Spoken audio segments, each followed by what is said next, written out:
Hello, and thank you for choosing this clean, historical Western romance by Emma Ashwood. Before we begin, don't forget to hit that subscribe button. Your support allows us to keep sharing more wonderful stories for free. So grab a cozy spot, kick back, and let this story whisk you away to a different time and place. Enjoy. Copyright Emma Ashwood. Prologue, Christmas Day, 1876, Gates Ranch, Duval County, Texas. He doesn't need a new mother, whispered John, looking fondly at his sleeping son in his little bed. You know that's not true, darling. A soft, soothing voice came from behind him. He half turned to see Anne at his shoulder. He lingered on her only a moment before he turned back to look at the sleeping child. Tommy looked so peaceful and content. It was as though he didn't have a care in the entire world. John wished he could enter his son's dreams. If he had to guess, he knew that they would be filled with horses, riding, and a shop full of brightly colored candy jars. But of course, that was impossible. The boy deserves better. I know you try your best, John. You are doing a fine job. However, there are tasks that a woman is best at it. That was no Christmas Day feast for him today. You know the boy needs a mother. The soft voice came again. John stood shaking his head, but deep down he knew that Anne was correct. The Christmas Day feast was a disaster. A burnt roast chicken, overcooked carrots that were very nearly a weak, orange-tinged soup. At least the mashed potatoes turned out well. Tommy never complained. John's cooking had always been this bad. He knew nothing else. It was safe to say that cooking was not John's strong point. The Christmas gifts were better. The new saddle that Tommy had been looking at for 6 months, a practical gift of new shoes, and, of course, some candy. Many locals had adopted the German tradition of Christmas trees, but John hadn't bothered. Had it not been for his son, he would have skipped Christmas entirely. It just didn't hold the same magic anymore. He took one final glance at the sleeping boy and then turned and left the room, completely ignoring Anne as he went. He sat in front of the fire and resisted the temptation to drink a glass of whiskey. On a day like today, a lonely Christmas, one glass could easily become 2. Then goodness only knows how many more. It wasn't a path he wanted to go down. Anne was back, standing in the shadows near the door. She was clearly refusing to let the matter rest tonight. By next Christmas, the boy can have a new mother, someone to do the things you can't, someone to care as only a woman can, she said as she slipped into her chair opposite him. It's not just him. You know that. You're young. You need someone. I don't want anybody else, John replied, enunciating each word slowly and emphatically. It won't be a betrayal. It's what you need to do, she insisted. John sighed and looked into the dancing flames as though he was considering her words. People have had bad experiences with these mail-order brides. People have had bad experiences with many things, John. Unless you place an advertisement, you'll never know, she pressed. You need to do it now. There's no more time to waste. They won't publish what you write for a few months. Then the replies will take time to come. If Tommy is to have a new mother by next Christmas, you need to do it now. John sighed one last time and then got up. I'll do it, but just for you. He turned to the chair, but she was gone. She had never been there in the first place. Chapter 1. New York, January 1876. The rain slapped her cheeks, regardless of the large black umbrella she used to shield her from the fat drops. The wind howled through the trees and around the tombstones in the graveyard. An eerie song as the coffin was lowered into the ground by 4 men. Mary Stoddart brushed a tear from her cheek before she realized it didn't matter. She was soaked through by the rain, the weather perfectly suiting her mood. As the coffin landed at the bottom of the grave with a loud thump, it was official. Mary had no one left. The pastor said a few words and read a short verse from the Bible before he looked at Mary with sympathy in his eyes. I am truly sorry for your loss. Mary nodded, swallowing past the lump in her throat. She glanced around at the few people who had gathered for the funeral to pay their respects to her mother. Some she knew, others barely, but she could regard none as friends. It was late January in New York, and most people were excited at the start of the new year. But only a few weeks into the new year, Mary already felt as if the year could bring her nothing but gloom and more sadness. When her parents had migrated to the New World almost 30 years before, They had come with dreams of a better life after fleeing persecution in their homeland of Ireland. Instead, the new world had taken her father off to war, never to return, leaving her mother alone to care for her. As a seamstress, her mother had taken in more work than she could manage to make ends meet. Mary had never wanted for anything, but nor had she ever had abundance in her life. Mary still couldn't fathom how that strong and independent woman had become dependent and weak during her final years. Her face had taken on the dull, pale look of death over the last few months. Her hair had thinned, and the coughing had only become worse, until it all ended on a cold night 3 days ago. Her mother's last words had been clear, unlike the jabbering she had spoken beforehand. "Mary, find your happiness." The words still haunted Mary now as she stood over her mother's grave. How could she find her own happiness when she had no one left in the world? At least she had a roof over her head and a job at the local baker, she consoled herself. The past few years had been lonely and tiresome, and some would be grateful for their mother's suffering to finally be over. But her mother was all that she had in the world. In a city filled with people, Mary had no one. The few friends with whom she'd grown up had all moved away, and those who hadn't moved were married with children of their own. "Want me to wait for you?" Susan Whitlock asked, brushing a hand over Mary's shoulder. Mary turned and glanced at her friend, who had a baby on her hip and 2 toddlers at her feet. "No, you go on. Get them out of the cold." Susan nodded with a sad smile. "She's resting now, Mary." "I know," Mary nodded with a wry smile. "Thank you for coming." Susan was one of the few friends Mary still had contact with. She lived in Mary's tenement building, although they rarely saw each other these days. With a brood of children and a husband working at the harbor, Susan had little time now for visits. One by one, the funeral goers began walking away, leaving Mary alone at the gravesite. She picked up a handful of dirt and tossed it into the grave. "Goodbye, Mother. You can rest now." Mary used her handkerchief to wipe at the tears that wouldn't stop. The rain stopped falling, but the wind kept slicing through her threadbare coat as she turned and headed home. The small tenement she had shared with her mother over the last 9 years was only a few blocks from the cemetery. She walked past the shops she had always admired but had never been able to afford to enter, and then she turned into the street towards the slums. Here, there were no fancy hats in the windows or new dresses. Instead, the shop windows were as sad as the group of people that called it home. She turned right. Yes, she lived in the slums, but it was at least away from the very worst areas. Had she turned left, she knew her potential neighbors would certainly be criminals, and goodness only knows what else. It was the area that everyone in her own tenement was determined to avoid at all costs. She wrapped her coat tighter around her waist as flurries of snow drifted to the ground. Her breath came in gasps of little white clouds. By the time she arrived at the tenement, the temperature had fallen enough for Mary to wish she had coal with which to heat her home. Stepping inside, she swallowed back the emotion that clogged her throat.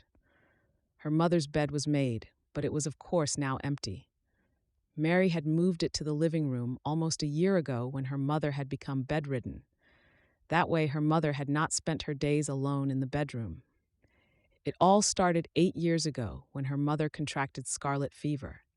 Many had died when the slums were hit, but Mary had managed to pull her mother through, only falling victim to a light bout of it herself. But her mother had never been the same after that. Little by little, she began fading away. Her strength started to waver, and the coughing became mercilessly consistent. From there, it was a slick downhill, one that left Mary to work 2 jobs to pay the rent and provide food and medicine for her mother. But she was determined to do so. There was no way that she would be turning left. She would stay with her own kind, decent people, hard-working people. If she had to work 3 jobs or even 4, then she would do it. She would not allow her mother to live out her final days in the horrors of the criminal slums. She had met a few men when she was younger, a few even eager to court her. But Mary had turned them away. When Peter Mast had come calling to court, she had turned him away with a sad heart to care for her mother. Peter was one of the few men that Mary had truly liked.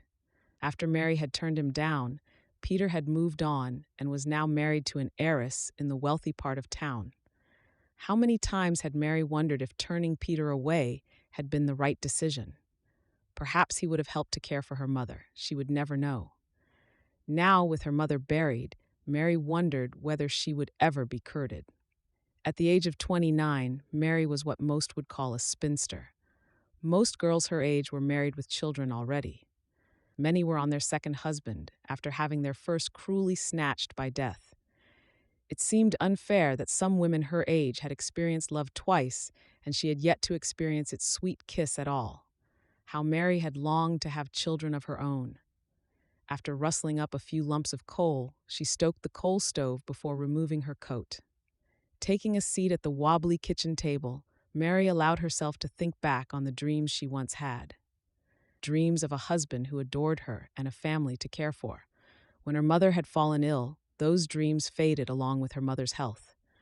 Mary had dedicated all her energy to caring for the woman who had once cared for her.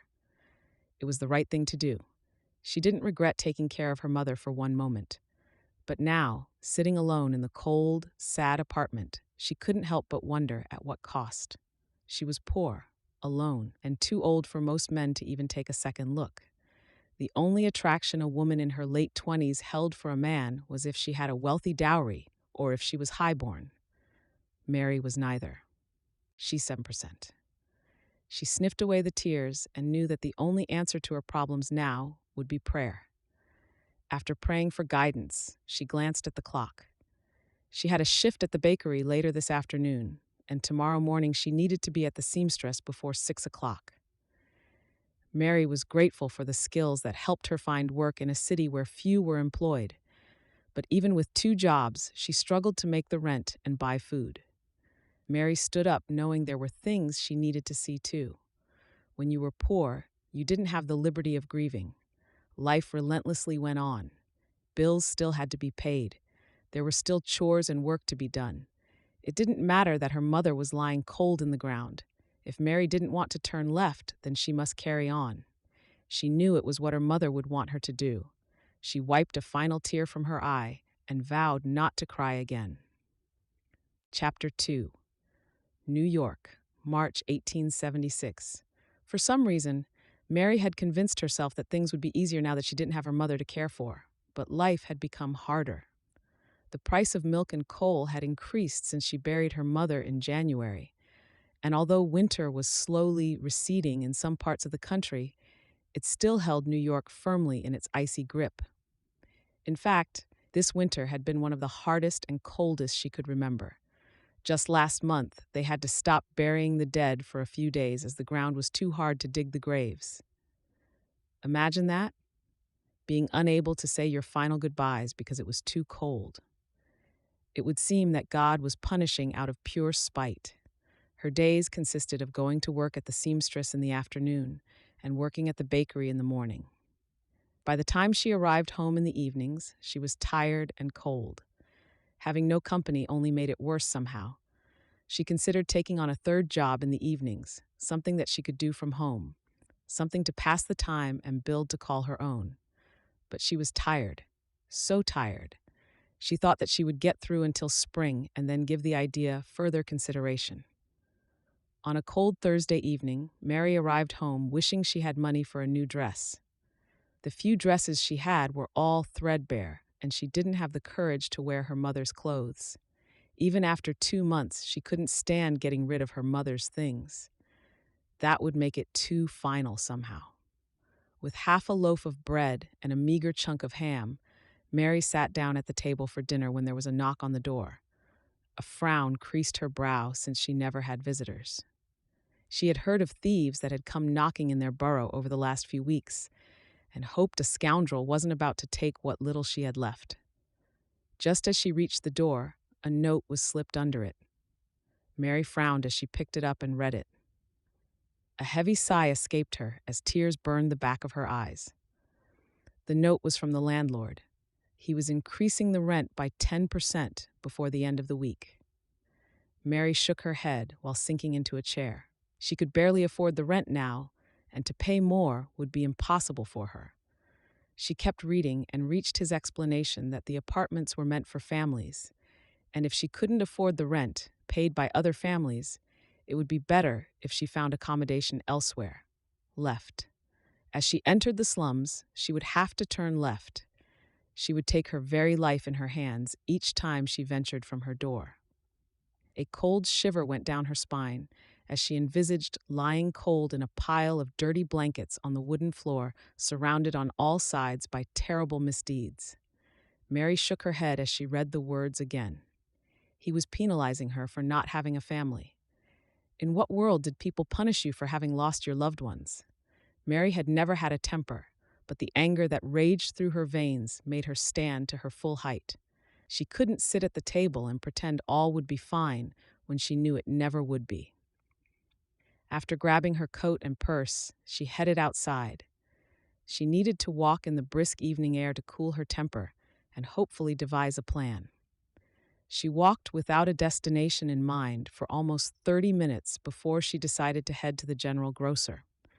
Perhaps there would be an advertisement for more affordable lodgings in the right areas, she reasoned. She stood in front of the board and read through each one, but none proved more affordable, only more expensive. Mary felt her hopes sink into the soles of her shoes. She couldn't take a third job over and above the two she already had. She thought again about her idea of working from home, but no alternatives came to her. At least none that didn't require an investment to start with. Standing in the general grocer with her life seeming like a deep pit of suffering, Mary glanced up and whispered a quiet prayer for God's help. Feeling hopeless, Mary sighed before leaving the store. The wind increased in speed as it howled through the streets, gathering litter and dirt as it blew. Mary kept her head down until she felt the wind entangle something between her legs. She reached to tug it away and noticed a newspaper tangled around her ankle. She couldn't remember when last she had been able to afford the cost of a publication of any sorts. Instead of disposing of it in the nearest bin, she folded it and placed it in her purse. She walked home, eager for the distraction of reading her acquisition. Perhaps it would hold a solution to her rental dilemma or maybe a better-paying employment opportunity. After making herself a cup of tea, she sat down at the table and retrieved the once feral paper. Disappointment rushed through her as she recognized it as the Matrimonial Times rather than the morning edition. A sigh escaped her as she shook her head, and once again a knock sounded on the door. Curious as to the identity of her second visitor in a single evening, Mary got up to open the door. Susan was standing in the doorway with a weary smile and a plate. "I've only got about 10 minutes before I've got to be back, but I brought you a hot meal." The rich scent of beef and vegetable stew made Mary's stomach growl. "Susan, you don't have to bring me dinner." Susan shrugged. "I made too much, and I know how hard it's been since your mother passed. I'm sorry I don't come around to visit more often." She spoke as she walked inside and was setting the plate on the table when her eye caught the paper. "The Matrimonial Times?" Mary blushed beet red. "The wind, it caught on my dress," she quickly explained. Susan nodded, taking a seat. "I've got the neighbor's girl watching over the children. She'll call me if she needs me. Why don't you tell me how you're doing?" Mary considered lying, but it was the first time in weeks that she had company. "It's hard without my mother. The landlord is increasing my rent." Susan shook her head, concern shining in her eyes. "I'm so sorry to hear that. I know you're barely managing as it is, with only your income." Susan glanced down at the paper again. Maybe it wasn't the wind. Maybe it was fate. Susan reached for the paper and began scanning the many advertisements while Mary made them a fresh pot of tea. It couldn't be fate, she reasoned. How could someone marry a man they had never met? "I actually know a girl who did just that. Now lives in Montana with a rancher and she has 2 children. My sister-in-law's friend. Darcy or Darlene or something such like," Susan mused as she kept reading. "Maybe it works for some people, but I can't imagine it working for me. The men in that paper are desperate." "I'm not," Mary said, shaking her head. Susan frowned and tilted her head. She knew that what she was going to say would sound harsh, but it was what her friend probably needed to hear. "Mary, you have no family now. Although you are working 2 jobs to pay the rent, This increase will see you out on the streets. Are you sure you're not desperate? Mary rolled her eyes. She might be desperate, but not that desperate. I'm going to try for another job, one that pays better than the two I have. Where? Mary paused and thought. I don't know, but there is sure to be something around. I'm hardworking. I'm smart. Only men make those types of wages. I'm not trying to be negative. I'm trying to be a voice of reason. All I'm saying is, you should at least consider it. Besides, what have you got to lose? Mary glanced down at her hands. She couldn't tell Susan that she dreamed of falling in love and being swept away by Prince Charming. Not only did that sound foolish, it was highly improbable. I really appreciate the stew, Mary said, changing the subject. Susan smiled and reached for her hand. Things are tight all round, but I'll bring you dinner whenever I am able. Thank you, Susan, Mary smiled gratefully. She didn't want to rely on her friend's charity, but she appreciated it nonetheless. Well, I've got to get back. You come by later this week and visit us. The young ones will be pleased to see you, Susan said with a smile. As soon as Susan left, Mary knew she wouldn't visit.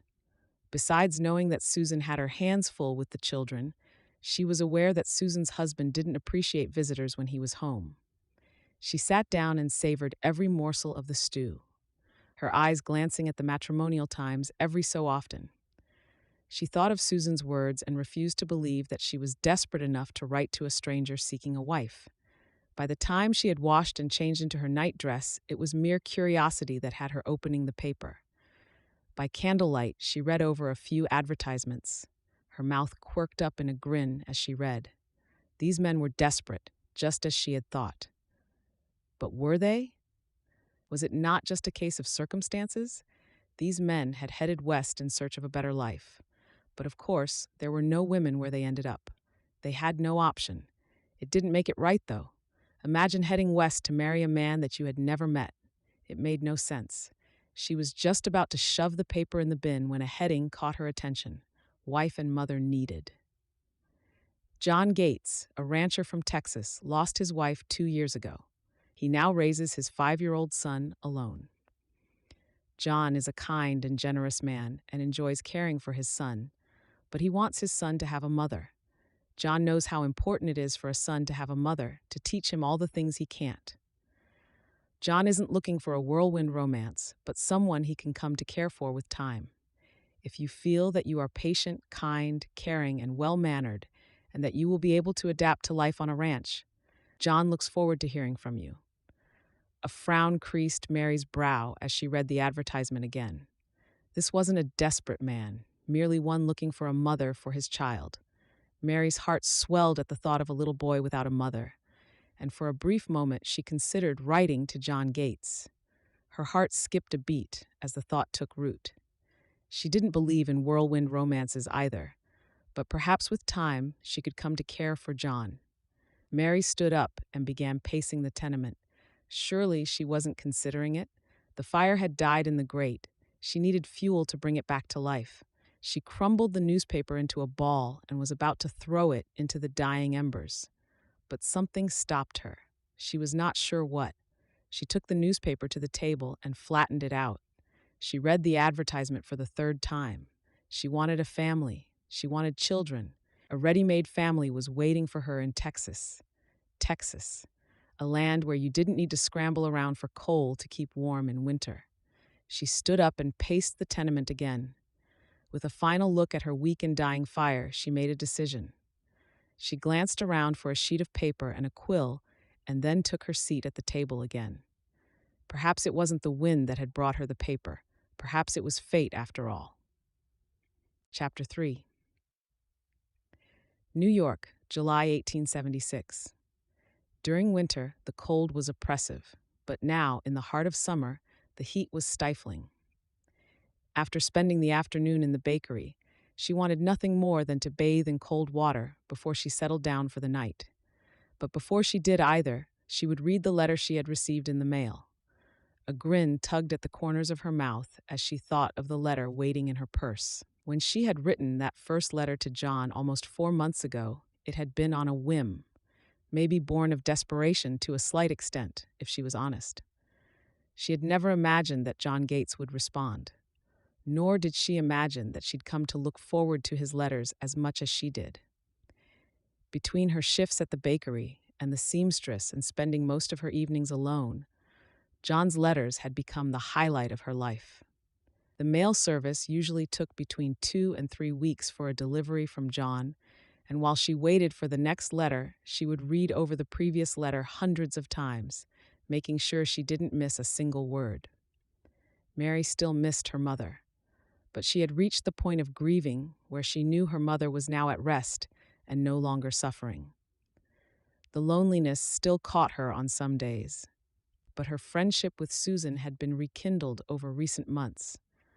Although she only saw Susan once or twice a week, those short visits made Mary feel as if someone in New York still cared, as if she still mattered to someone. Somehow she had managed to make the rent. She had grabbed a few extra hours a day as a seamstress when a large order had come in. The heat now meant that she didn't have to spend money on coal to heat her lodgings. She missed the occasional meal, but she managed to get by. There was no need to turn left. Yet. She had been looking forward to receiving word from John following her last letter. In his previous letter, John had graciously inquired as to why Mary had yet to be married at her advanced age. In no uncertain terms, he had asked what had been wrong with her. Mary had explained her situation with her mother and had stated in the letter that she had always dreamed of marrying and having a family of her own, but that sometimes fate had other plans. Mary poured herself a glass of water and sat down at the window, grateful for the whispering breeze to cool her off as she read John's letter. She had just about finished when she heard Susan's voice outside. "Open up, the heat is ruthless." Mary smiled, setting the letter aside as she opened the door for her friend. "Hello, Susan. Where are the children?" Susan sighed, relieved, as she took a seat on the rickety chair beside the window. "I dropped them at their grandmother for a few hours. She's been going on at me about not giving her enough time with her grandchildren. We'll see how soon she asks to have them over again," Susan laughed. "I am sure that baby is allergic to sleep. Heaven only knows how I'm supposed to stay sane on 2 hours sleep a night." Mary laughed. "I guess babies are a handful." "That's an understatement," Susan said, glancing at the folded letter on the side table. "Are you and that rancher still writing to each other?" Mary nodded. She had told Susan about John after she received his first letter. "Yes, I just got this letter today." "And what does he say? Is there a marriage proposal in there? If there is, I hope you say yes." Mary smiled, shaking her head. "No, no marriage proposal. Neither one of us is looking for romance at this time. John is looking for a mother for his son, someone he can come to care for, and I'm looking for a chance at a new life." Susan smiled mysteriously. "I'm sure you are, so what does it say?" She tried to reach for the letter, but Mary quickly snatched it away and ensconced it safely in her purse. "He wrote to tell me about his wife Anne and how fate had taken her when their son was only 2 years old." "That's horrible," Susan frowned. "Yes, it was. She loved horses and was out riding to check the fences as she often did, but the horse got spooked and she fell off.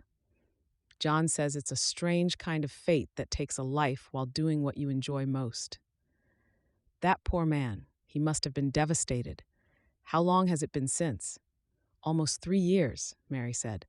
"His son seems to have adapted fairly well. Tommy is apparently a very chatty little boy with a penchant for mischief." As she spoke about the boy, affection made her heart swell. She could already imagine him in her mind's eye. "And does it look like he'll be asking you to move to Texas?" Mary shook her head. "I don't think we're there just yet. We've only been writing for a few months."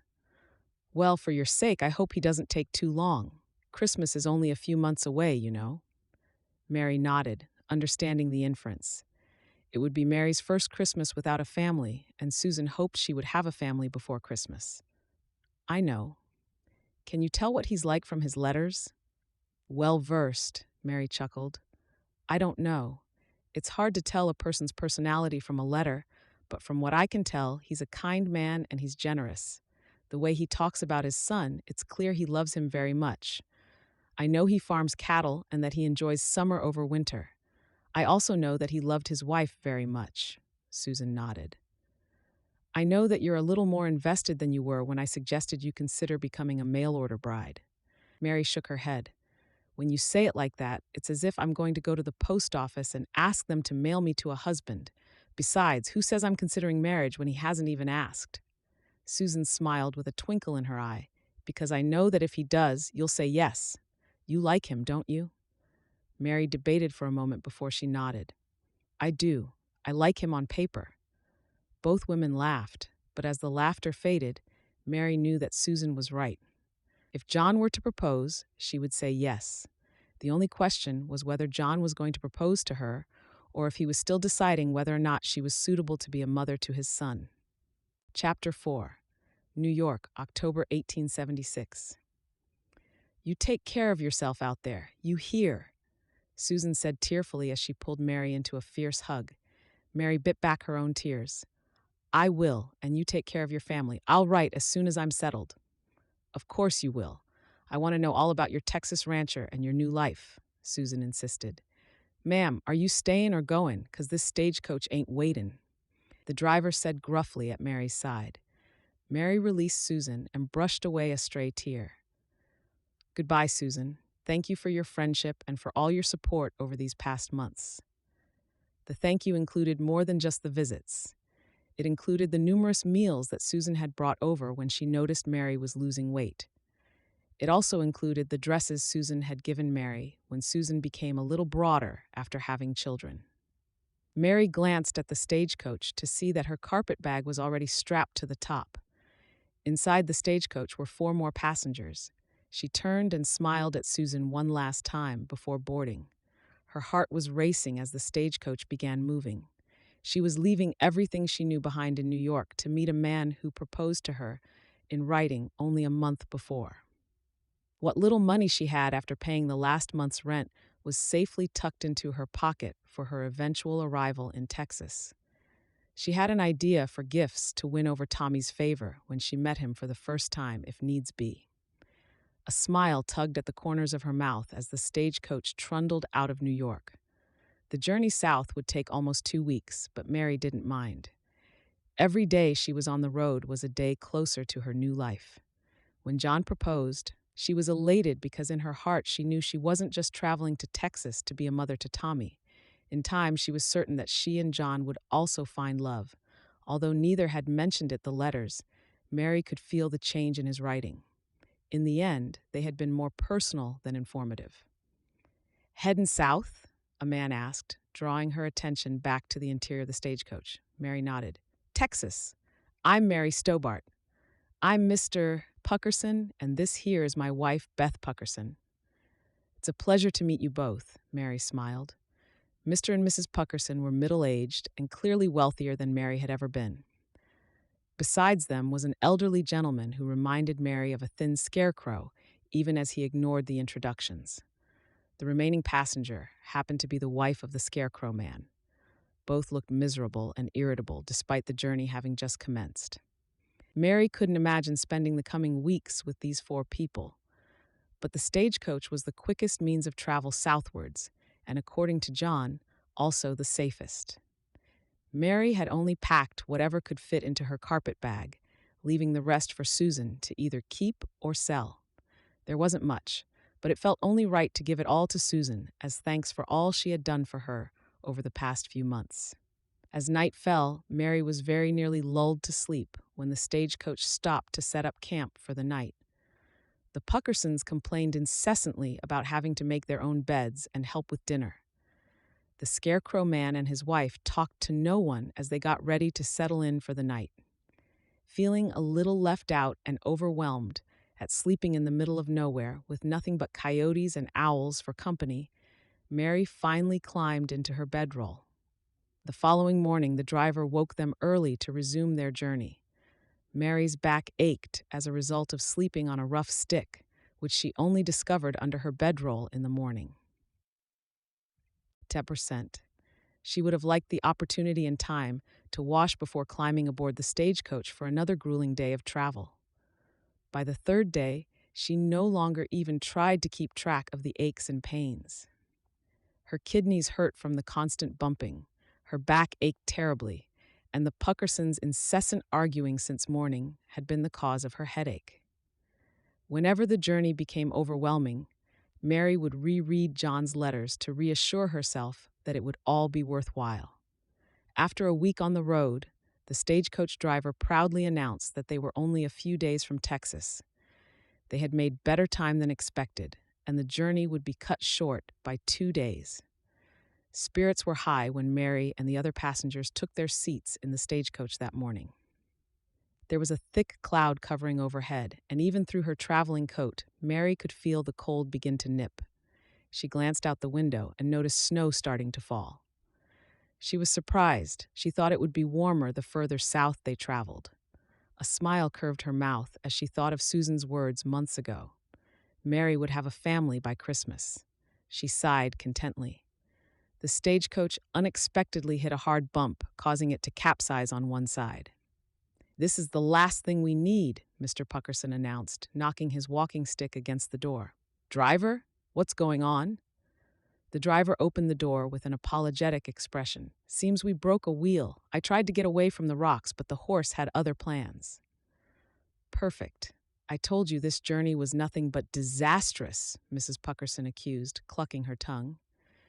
Mary carefully reached for the door and pulled herself out of the skewed stagecoach. When she stepped out, she noticed the ground was covered with at least 2 inches of snow. "I didn't know it snowed this far south," she muttered to herself as she glanced around her. The driver shrugged. "Haven't seen snow in these parts before, but I guess it can happen." One by one, the passengers disembarked, clearly irritated by the broken wheel. Mary felt sorry for the driver as he apologized continuously before finally concocting a rescue plan. "I know there's a town not far from here. I think half a day's walk at most. I'll take the wheel there to get it fixed and be back later tonight." "Good. Start walking then. We don't want to stand in the snow the entire day." Mrs. Puckerson clucked her tongue again. "I'll start us a fire," suggested the Scarecrow Man. Mary couldn't help but find it strange that he and his wife had yet to introduce themselves after riding together for more than a week. She glanced at the Puckersons and the Scarecrow couple before turning to the driver. "I'll walk with you." "I'd be glad for the company," the driver said with a shy grin, removing the broken wheel. Within 30 minutes, Mary and the driver had started their walk through the snow. She hoped the driver had a good sense of direction because everything looked the same to her. "Town's just on the other side of that thicket of trees." The driver assured her not for the first time. Mary nodded, winded from trudging through the snow. They had been walking for almost 2 hours. "I'm sure it is." The driver's hands suddenly shot up, bringing Mary to a halt. For a man who rarely moved faster than required, the action made Mary's heart skip a beat. "What? Hush!" he whispered fiercely, giving Mary a stern look. Mary frowned, wondering what he was on about. She just wanted to get to town, get the wheel fixed, and get back on the road. The driver slowly began to move into the copse of trees, and Mary followed. When he stopped again, he didn't even have to hold up his hand. Mary stopped because her knees refused to move. Chapter 5. 3 days north of Duval County, Texas, 1876. Her hands flew to her mouth as she glanced around at the horror in the trees. The driver fell to his knees, shaking his head. No. Mary had seen violent behavior at night in the slums of New York, but nothing compared to what was before her now. 4 stagecoaches had been upturned, their wheels in the air with the contents scattered around the campsite. At least 15 victims lay dead in the dirt. Mary took a step back to get away from the horror even as she asked, "Who would do this?" "Bandits," the driver said, his hand going to his sidearm. "How do you know?" "The luggage is ransacked, at least what is left." Mary looked around and could see the chests and trunks opened with the contents on the ground, people's lives just lying in the dirt.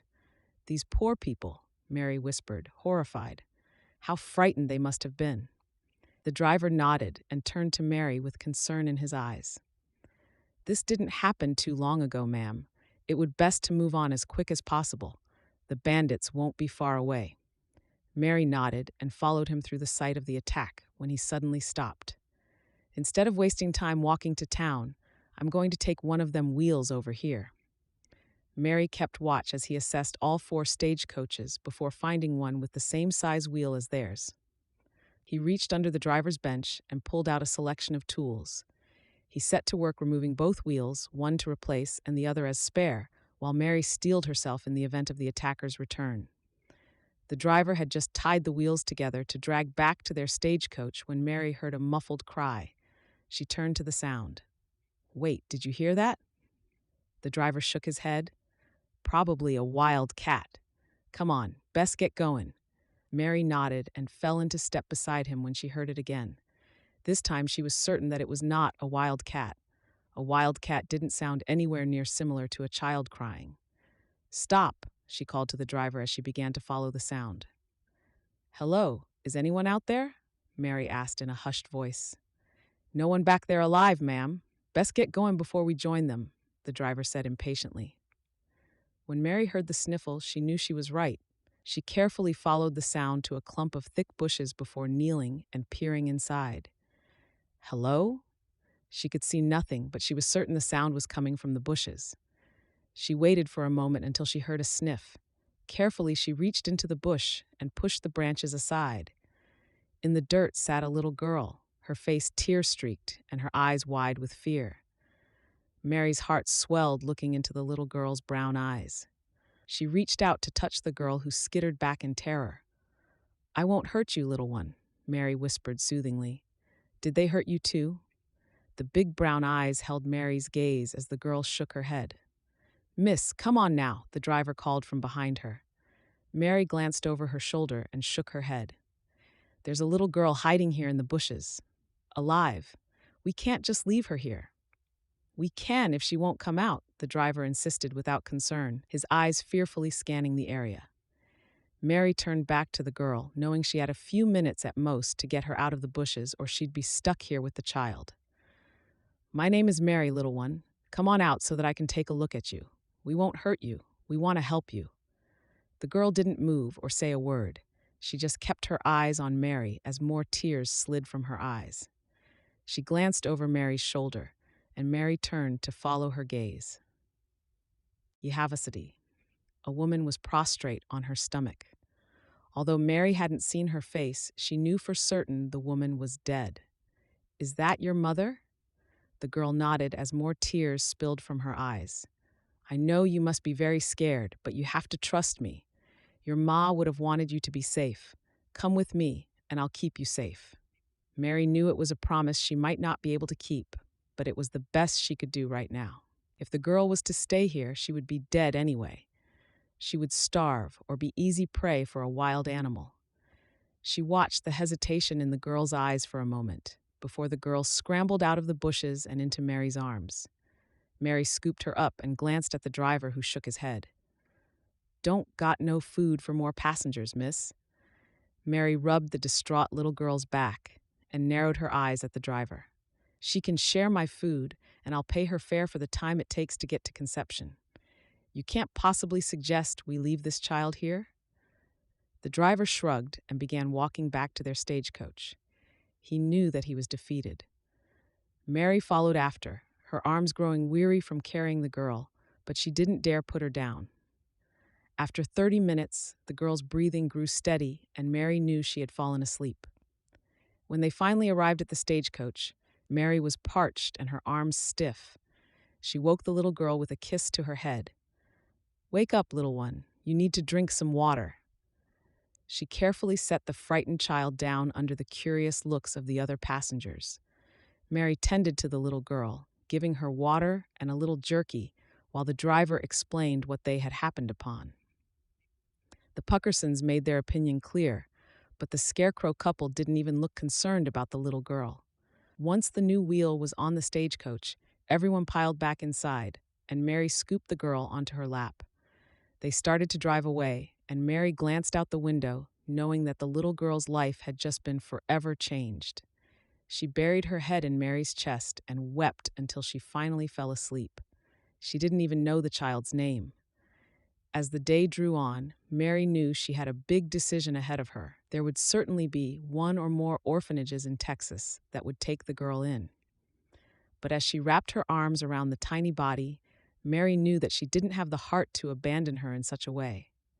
She might not know the girl's name or her background, but Mary knew that she had promised to keep her safe, and the only way to keep her promise was to keep the little girl. Exhausted, after the long walk back to the stagecoach, Mary rested her head against the side panel of the interior and was soon lulled to sleep by the movement as they carried on toward their destination. When she dreamed, it was of living on a farm with a little boy and a little girl and a handsome husband. She dreamed of how they became a family, brought together by letters and fate.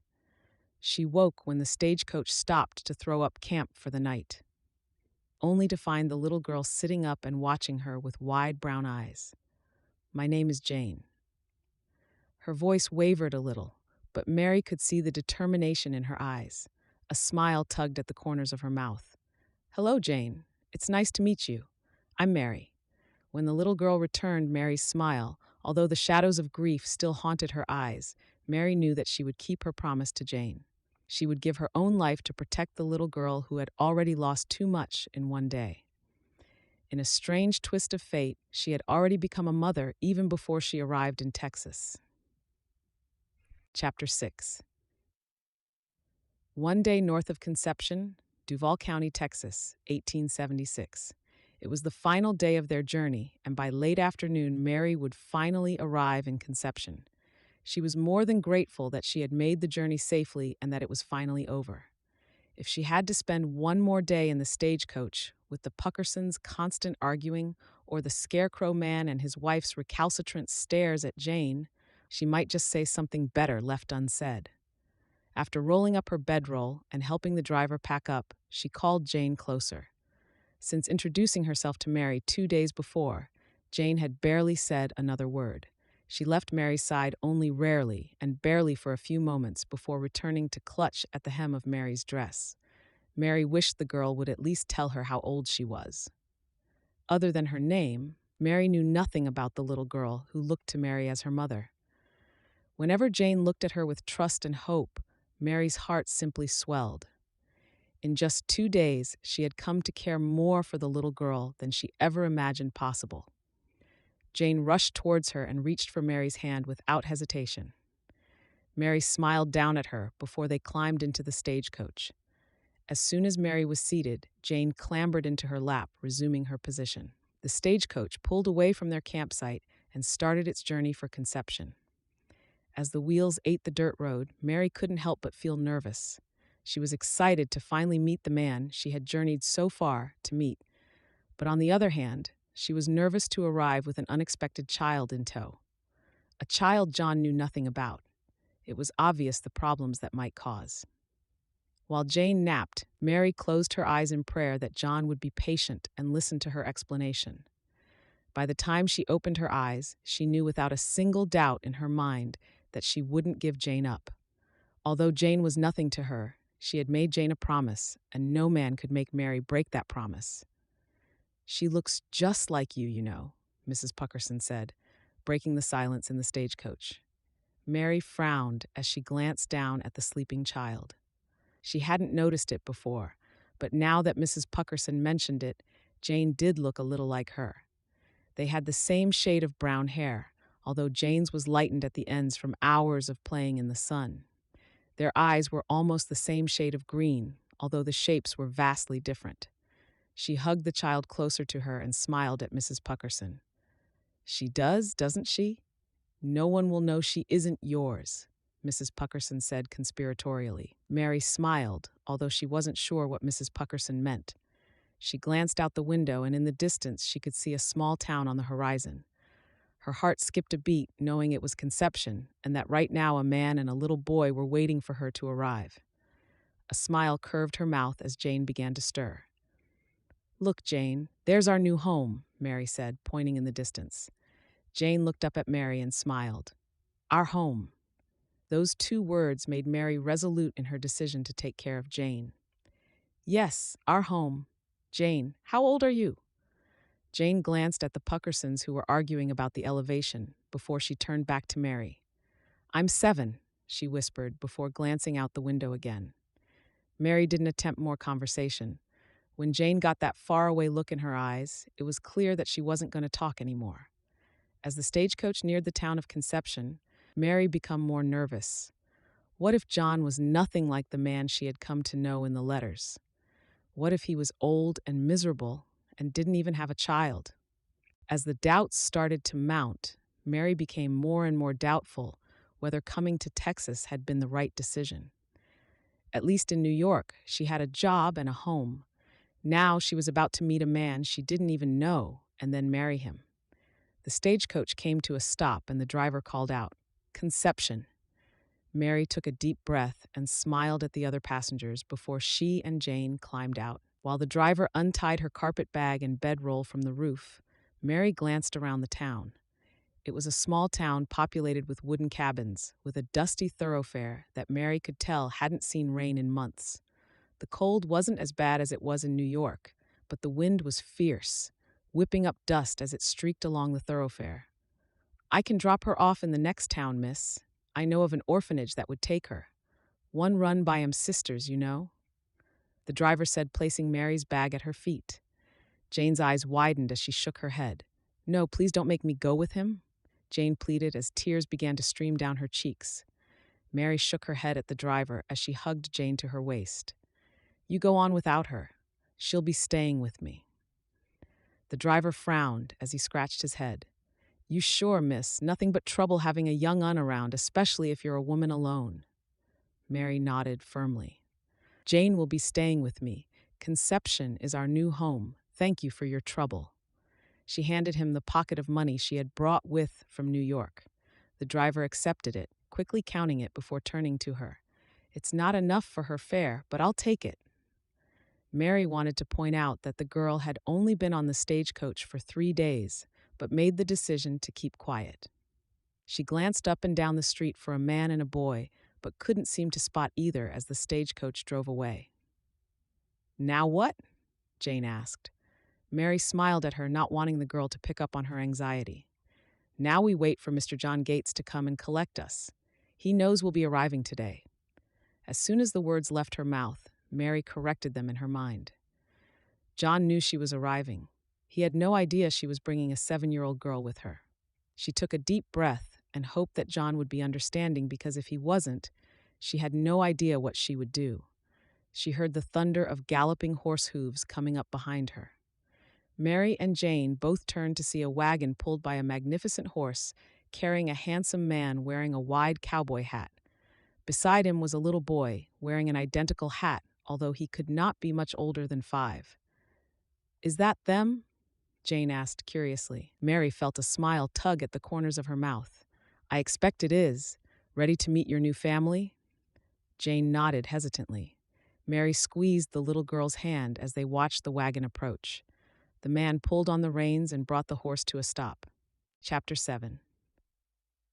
29th of October, 1876, Conception, Duval County, Texas. Mary's heart skipped a beat as he climbed out of the wagon before helping the little boy down. John Gates was more attractive by far than she had imagined he might be. He was tall, broad-shouldered, narrow-hipped, and had an easy gait that spoke of hard work. The little boy by his side was almost a miniature of his father. The same gait, the same charming smile, and the same sky-blue eyes. In his letters, John had mentioned being 33 years of age, but looking at him now, Mary couldn't imagine him to be a day over 30. His skin was bronzed by the sun, but age and life hadn't yet carved lines into his face. The smile on her face broadened as John and Tommy approached.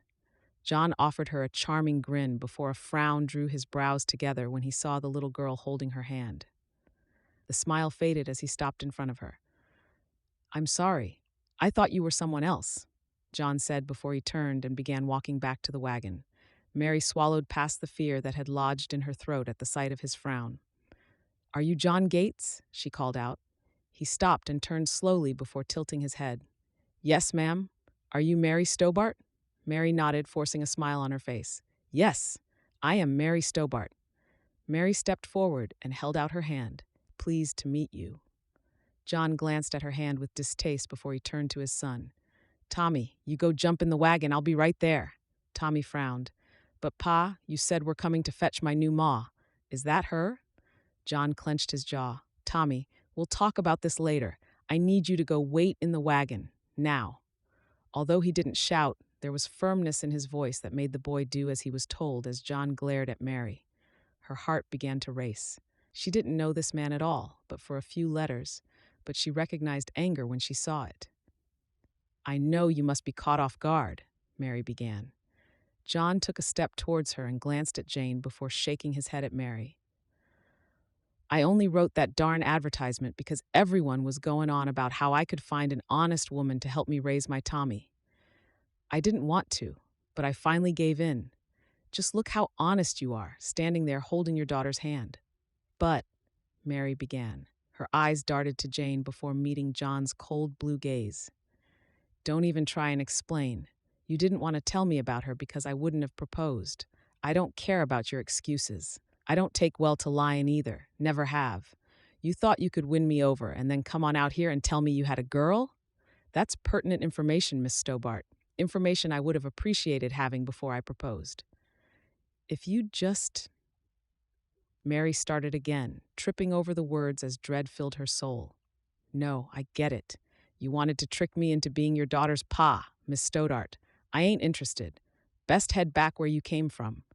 Mary shook her head, realizing he was going to leave her and Jane right there in the thoroughfare. Please, Mr. Gates, if you just listen. Don't have no time for liars and cheats. John glanced at her one last time before he huffed out his breath. He turned and walked away, leaving Mary and Jane standing in the dirt. For a moment, she considered running after him to make him listen to her explanation, but one look at the tears already swimming in Jane's eyes affirmed that she couldn't call out that the poor child's family had been massacred in the wilderness. Not with the girl standing right there. She bit down on her tongue, begging for her own tears not to fall as she watched John and Tommy ride off. Tommy turned back and offered her a sad wave, which Jane returned, but Mary simply didn't have the heart. The driver had warned her that this might happen. She thought as the wagon grew smaller in the distance, but she pushed the thought away. She couldn't just abandon Jane, who had so recently and terrifyingly lost her entire family. And frankly, she didn't want to be married to a man who wouldn't even listen to her explanation. Would it have hurt him to just listen to what she had to say for a moment? Mary took a deep breath and picked up her carpet bag before looking down at Jane. Come on, Jane, let's go get settled in. Jane frowned, clearly confused by what had just happened, but Mary didn't stop to explain. It would be nightfall soon, and the last place she wanted to be was standing 2 doors down from the saloon with a little girl in tow. She glanced at the wagon in the distance one last time before she turned and walked in the opposite direction. She wanted to cry for having just forfeited the future she had been looking forward to, but she would never regret rescuing Jane. Had she not found Jane hiding in the thick bushes, the helpless and hapless Tyke would have starved or frozen by now. No, Mary soothed herself. She would never regret finding Jane. She wasn't afraid of work and had never been before. For now, she just had to hope that somewhere in Conception, someone would be willing to hire a seamstress or a cook who had a little girl to care for. They walked past the saloon, the newspaper publisher, and the general store before Jane tugged on her hand. Mary stopped and looked down into the little girl's eyes. She looked so much like Mary that Mary couldn't blame John for assuming the child was hers. If the situation had been reversed, would she have reacted differently? Her heart swelled with love for the little girl, even as it was torn apart with fear over what was to become of them. What is it, Jane? Jane puckered her lips with a sniff before she spoke. It's my fault, isn't it? Mary dropped her carpet bag and pulled Jane in for a hug. She held her for a long time before she drew back and met Jane's gaze. None of this is your fault, you hear? I'm going to find us a place to stay. You just have to be a little patient, all right? Jane nodded, wide-eyed before she stepped out of Mary's embrace. Mary picked up the bag and scanned the thoroughfare for a possibility of employment. In the distance, about 5 shops away, she saw a big sign on the front of a building, boarding house and inn. Taking a deep breath, Mary headed in that direction. She might not have money to pay for a room, but she'd scrub floors and wash sheets if she had to make sure Jane had a safe place to rest her head tonight. She glanced over her shoulder one last time to make sure that John and Tommy were indeed long gone. Regret tasted bitter, knowing she should have tried harder to explain Jane's presence. But it was too late now. She was in a strange town where she knew no one, and she had a little girl to care for. She couldn't ponder on broken promises and shattered dreams now. She had to care for the girl she already thought of as her own daughter. Chapter 8. Mary stopped in front of the inn and turned to Jane. "Can you sweep?" Jane frowned, but she nodded. "Yes, ma'am. I used to do it at home." "Good." Mary nodded before taking Jane's hand and walking up the few steps to the entrance.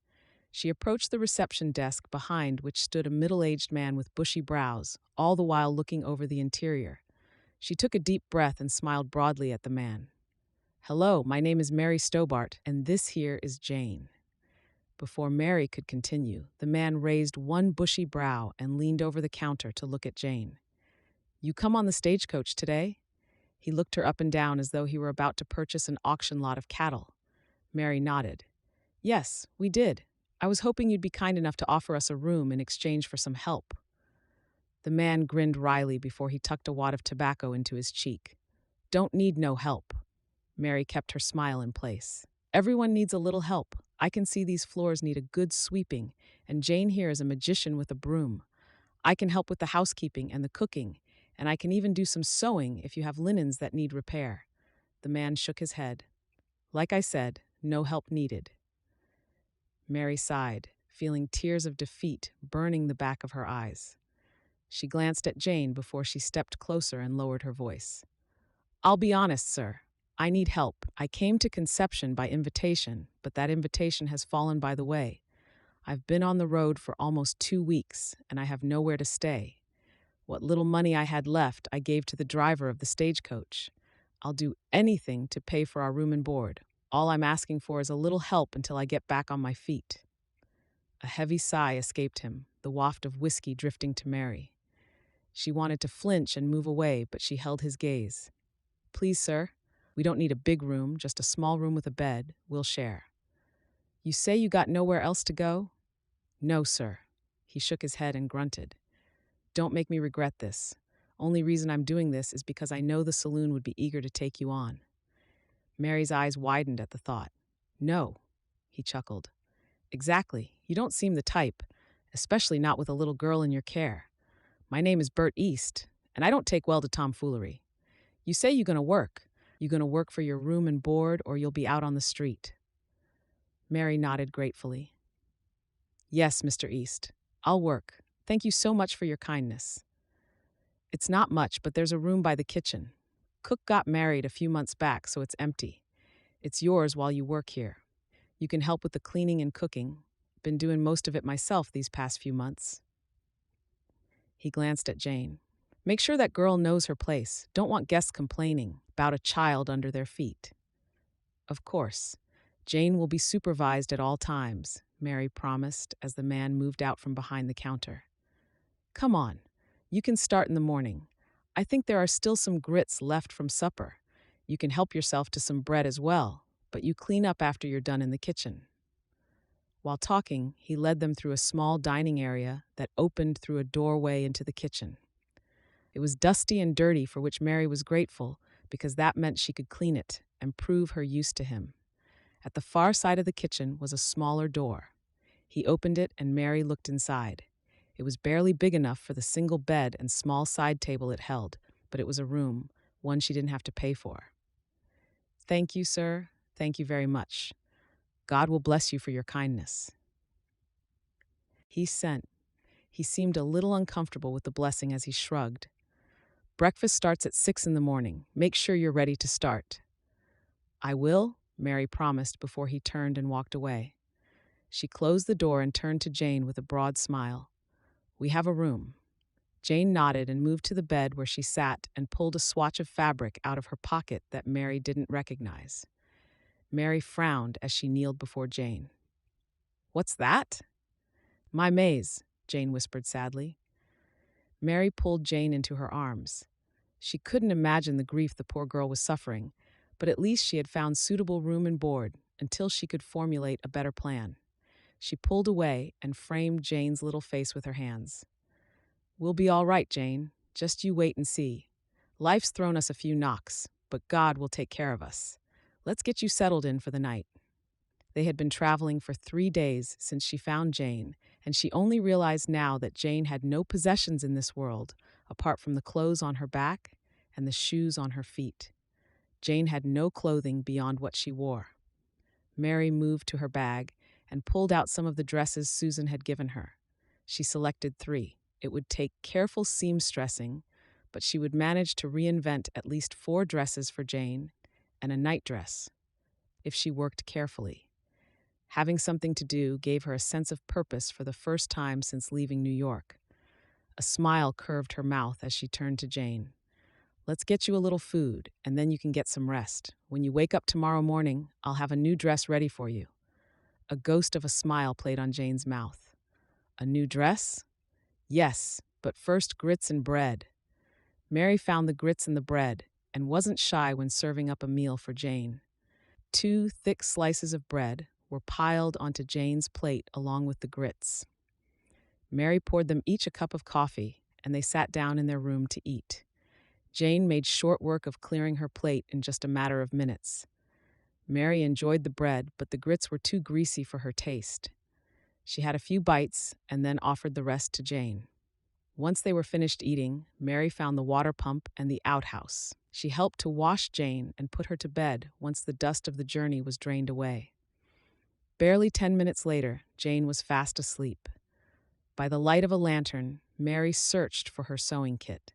She cut the fabric on the table in the kitchen and then returned to their room, taking a seat on the corner of the bed to begin sewing Jane's new dress. She sewed until her arms ached, and then she moved to the kitchen to pour herself another cup of coffee. From the kitchen, she could hear lodgers returning from the saloon. Mary couldn't help but be grateful that she and Jane were safely tucked away in the kitchen. She finally finished the dress in the early hours of the morning, thinking all the while about John and his anger. She couldn't blame him, but that didn't mean she didn't. He could have taken a minute to listen, instead of accusing her of being a liar. She glanced at the sleeping girl and knew that any person with a heart would have done the same. In his letters, John had seemed kind and reasonable, and his reaction today was not what she expected. She had expected him to question Jane's presence and then to listen to her explanation. Not for one moment did she imagine he would rush off, leaving her stranded in a strange town. A sigh escaped her as she wondered why God had brought this hardship across her path.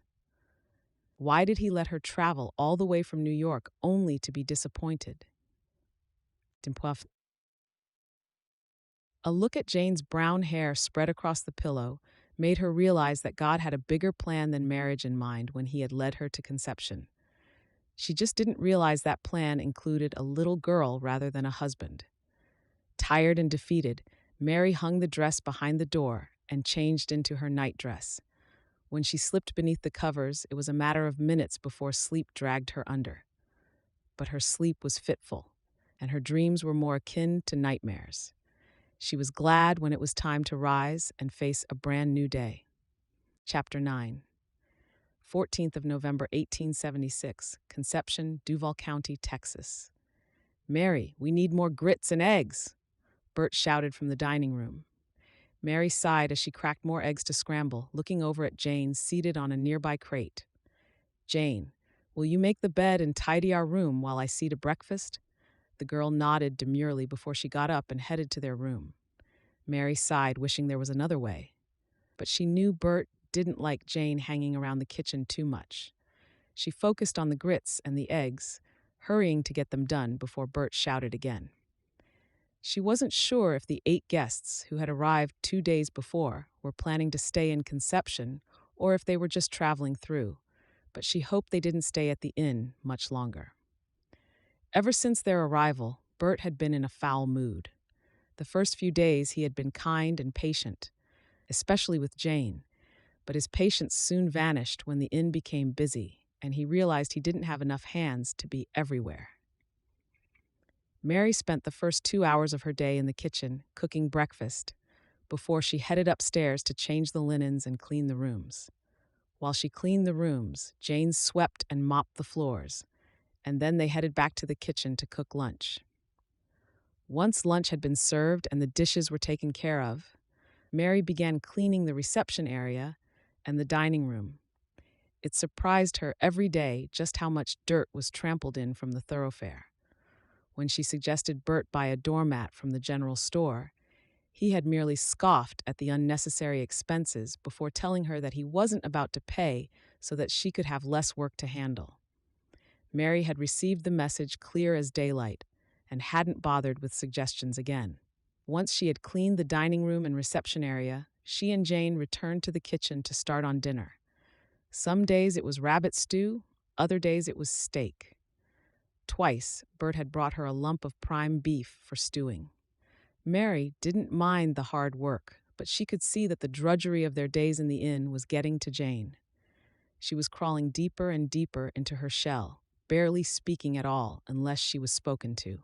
When she had asked for a place to stay on that first night, Mary had imagined finding a second job to enable her to save money to travel back to New York, but Bert kept her too busy to even spend time with Jane, never mind manage a second job. After the breakfast crowd departed, Mary decided it was time to talk to Bert. She couldn't keep on working her fingers to the bone without earning a single dime. How was she supposed to buy personal items? She made a strong cup of coffee, having learned early on that he was hungover every morning and in need of coffee to kickstart his brain for the day. "Bert, do you have a moment?" Mary asked, glancing over her shoulder to make sure Jane hadn't followed her. She had tasked Jane with drying the morning dishes so that she could talk to Bert. "Do you have coffee?" Bert asked, with a cocked brow. Mary smiled, holding the cup out to him. "Sure do. Then you can have a moment of my time." Bert accepted the cup and took a sip. Almost instantly, the frown between his eyes began to ease. "What's on your mind?" Mary swallowed, suddenly scared that he would get angry. But she took a deep breath, knowing that the work she and Jane did was worth much more than just room and board. "Jane and I have been here for 2 weeks now, and I just wanted to find out if you're happy with our work." Bert nodded, taking another sip of his coffee. "Sure am. Never had that kitchen as clean before you came." "I'm glad to hear that," Mary said, relieved that he noticed her efforts. "Tinying, I was hoping you might be kind enough to pay us a little for the work. Not a lot, just enough to buy some personal items, and Jane is in need of a pair of shoes. I really appreciate the room and board, but unfortunately, we do also need a few things." Bert set down the cup, his brows drawing together, creating a single line of bushy brow on his forehead. "You want me to start paying ya?" Mary nodded carefully before she mentioned an amount. It was half of what she had earned as a weekly wage at the bakery in New York. Bert shook his head. "You get room and board as well? I'll give you half that." Mary wanted to argue, but a quarter of her old wage was better than nothing at all. "Thank you, Bert. If you treat me well, I might just increase it." Bert winked at her before his mouth turned into a grin that made Mary's skin crawl. She smiled before she turned and walked away. She didn't even want to imagine what Bert meant by his suggestion that she treat him well. Jane had finished drying the dishes and was already waiting for Mary with the bucket of cleaning supplies and a broom. Mary's heart swelled at the sight of the little girl ready to work for her room and board. Jane deserved so much more. She deserved to play all day and to have a nice supper at night before climbing into a warm bed. She didn't deserve to work like a slave and sleep in a cook's room. Mary swallowed past the sadness that clogged her throat. A quick calculation confirmed that if she didn't spend a single dime of the money Bert paid her, she'd need to save for almost a year to have enough for her and Jane to take a stagecoach back to New York. She pushed the thought aside and took Jane's hand. "You're the light in my life, Jane." Jane's mouth quirked into a smile. "Really?" she asked with wide eyes. Mary nodded. "Really. Come on, let's get started. The sooner we begin, the sooner we're done." Jane picked up the broom as Mary reached for the bucket. Together, they headed upstairs. They started on the furthest room. Once Mary had made the bed with fresh sheets, she glanced out the window at the town. The coldest winter anyone could remember had taken conception in its icy grip. The wind was slicing through the town, bringing with it even colder temperatures. The town and its inhabitants just weren't used to the cold. They didn't have the clothing to keep them warm, and the homes were built to let heat out rather than to keep it in. For a moment, Mary dreamed of a fireplace and enjoying the comfort of a warm cup of tea while she read a book. She had wanted so much more from her life, she thought, shaking her head. She watched a mother walk along the thoroughfare, holding her little boy's hand as they headed to the general store. How she wished she could take Jane to the general store to treat her to some candy. A sigh escaped her, knowing that wouldn't be possible. She glanced over her shoulder at Jane, who was already sweeping the floor without complaint. Turning back to the window, Mary looked up at the sky and offered up a quiet prayer. God, please help us. I'm trying to do what I can, but it's still not enough. I can't raise a child in an inn, and I can't find a way out without risking our lives again. Please, God, I know you are listening. I just need you to give me a sign, to give me a way to do better for Jane. She deserves so much more, God. Please help me to give it to her. Amen. When Mary turned around, she found Jane watching her with a curious look. Were you praying? Mary nodded. I was. My ma used to pray, but not soft like you. She used to pray out loud as if God was standing right next to her. Mary smiled. That's the thing about praying. You can do it any which way you like. Sometimes I pray out loud, sometimes I pray quietly. I think God just cares that we pray, not how we do it. Jane nodded sadly. I don't think he listens to my prayers. I asked him to stop the bad men, but he didn't. Oh, baby, Mary said as she pulled Jane in for a hug. Sometimes God can't stop all the bad men, but he did stop them enough to save you. You're a very lucky girl. Jane shrugged. Maybe. Mary didn't have to ask to see what was on Jane's mind. Why was she lucky if she was sweeping floors and cleaning dishes from sunup till sundown? Mary turned and glanced out the window again, hoping God would hear her prayers. There had to be another way. She thought of Bert's suggestion, and a quiver of revulsion traveled down her spine. That wasn't God's suggestion. That was an evil man's way of taking advantage of a woman in a desperate situation. She shoved the thought from her mind. In her heart, she knew just had to be patient, because God always had a better plan. Chapter 10, 25th of November, 1876, Gates Ranch, Duval County, Texas. John watched his son ride with a huge smile on his face. Tommy was becoming quite the horseman. The paddock next to the stables was the perfect place for the young boy to practice his skills. You didn't even give the poor woman a chance to explain. A soft voice came from the stables. He didn't bother to turn. She came and stood at his side. He is growing up so fast. Yes, he is, agreed John, glancing down. But he still needs a mother. I know. There was silence while they both watched their son charge around the paddock. It took a lot of courage for her to come here, to pack up everything that she had known and travel to a hostile land on the other side of the country to marry a man she had never met. I doubt that I would have the courage to do it. John didn't answer. He knew that it was time to listen. Anne continued, Do you think she would have done that without telling you about the child? Would she have gone to all of the trouble of writing to you for months on end and then go through such a long, terrible journey, knowing that she hadn't mentioned a very important detail? Anne paused, allowing him to take it all in. It doesn't make sense, does it? No, it doesn't, he half snapped back. But I told you it wasn't a good idea. What about Jack Handsacker over Fresh River Way? When his bride arrived, she was with child. He took her in out of good grace. Once the child was born, she ran away with one of his ranch hands. She smiled softly at him. You hear about one bad experience and think that is the norm. Jack proposed to the woman in his second letter. You took the time to get to know this one. Mary? Wasn't that her name? He shivered when Anne said her name. She looked a fine woman. You could have been very happy with her. Remember, this is not just about Tommy. It's you. I want you to be happy as well. But the child, he argued. She said that she could explain, Anne said, but you didn't give her the opportunity. You were too busy thinking of Jack Handsacker. It was most unchristian of you. John had always hated being chastised by his wife, mainly because she was always right when she did so. She never nagged or moaned at him, but when he needed correcting, she did so, and she was always right. He glanced down to tell her that, as always, she was right, but she had already gone. Chapter 11. 30th of November, 1876. Conception, Duval County, Texas. Mary smiled as she refilled the guest's coffee cup. The man and woman were middle-aged, and both had been kind enough to compliment her cooking. Bert sat behind the counter in his usual spot, his eyes following Mary with the same evil gleam that they had shown when she had asked to be paid.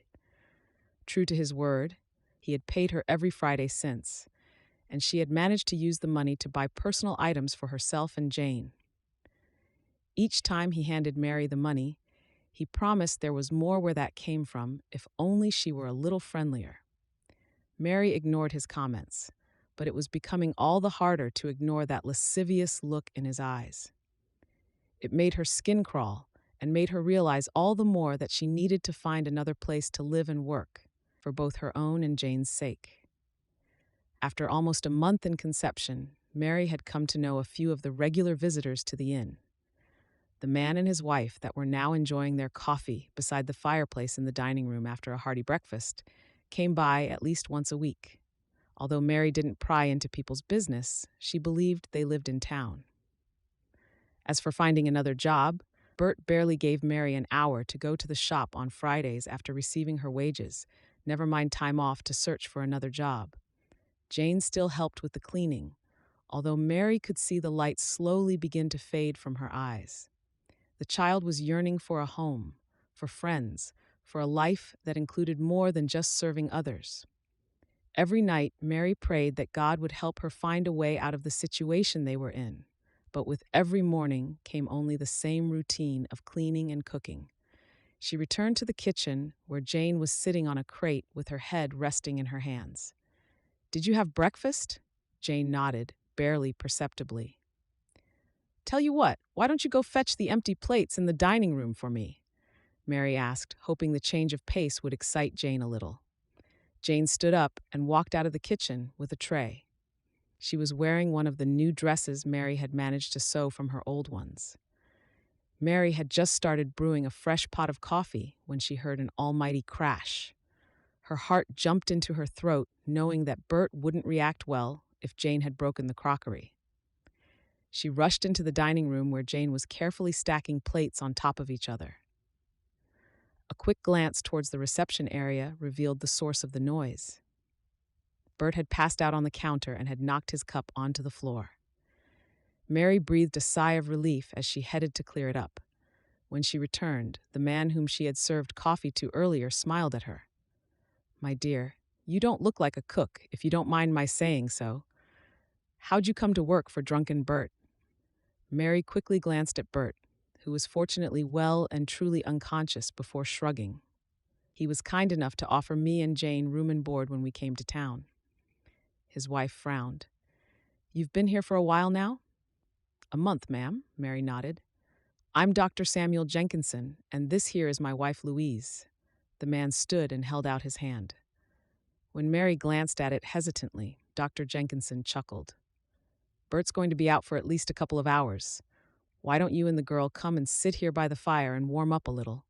Your secret will be safe with us, right, Louise?" "Definitely," Louise agreed kindly. Mary glanced at Jane and knew the little girl would love nothing more than to sit by the fire to warm up for a while. "If you insist." She shook the doctor's hand. "My name is Mary Stobart, and this is Jane. Jane, come on over here. Come sit by the fire. Prosody, you won't get into trouble." The doctor managed to persuade Jane to put down the tray and take a seat on the hearth rug in front of the fire. "Gracious, just look how lovely her hair is braided. Did you braid it, Mary?" Louise asked, fingering the long braid that hung down Jane's back. Mary nodded. "Yes, my ma taught me." "Mary, you haven't answered my question. Why did you and Jane need a room when you arrived in Conception? Or rather, why did you come to Conception in the first place?" The doctor frowned curiously. Mary was about to shut him down and continue with her work when she recognized him as being a man of faith. There was gentleness in his eyes that made her take a seat and sigh.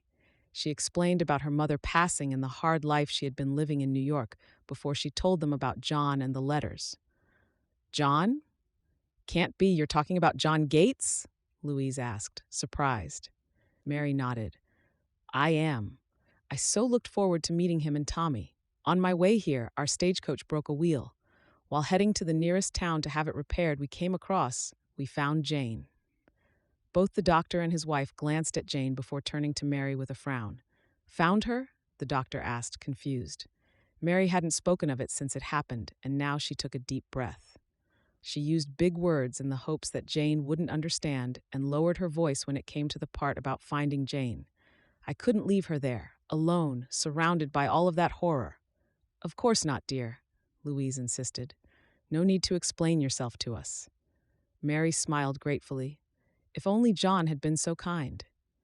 That's right, what happened with John? The doctor asked, clearly intrigued by the tale. After she told them about her arrival in Conception and John's outburst of anger, the doctor and his wife glanced at each other before Louise sighed heavily. That doesn't sound like John at all. John is a kind man and good rancher. Rarely ever has a bout of anger come across him. The doctor frowned and shook his head. I think he might have just been overwhelmed is all. When his wife passed, John took it very hard. Tommy was only 2 years old at the time, and suddenly John had a little boy to take care of, and he still had to run the ranch all alone. We heard John was having himself a mail-order bride. We didn't think it was the truth. Louise reached for Mary's hand. When we heard about John getting married again, both Samuel and I wondered whether John was ready. Maybe he was just frightened of meeting you, and when he saw the child, he had the reason he needed to turn you away. Mary sighed, nodding. Either way, Jane and I had nowhere to go. Bert was kind enough to give us room and board if we worked here. Probably works you to the bone, Louise said, clucking her tongue. Last cook that was here left on a stagecoach in the middle of the night. I thought she got herself married? Mary asked, confused. Married? Old Ruth was almost 60 years old, wanted to spend her last days here in Conception, but knew if she stayed, Bert would make those days even shorter. Hardly ever paid her either, if I recall correctly. Louisa frowned at the man still passed out on the counter. The doctor turned to Mary.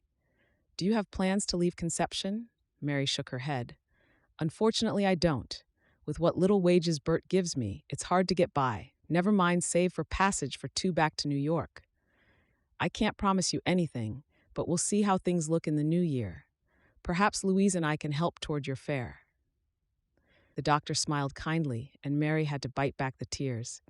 Was this the solution to her problem? This kind doctor and his wife. Thank you.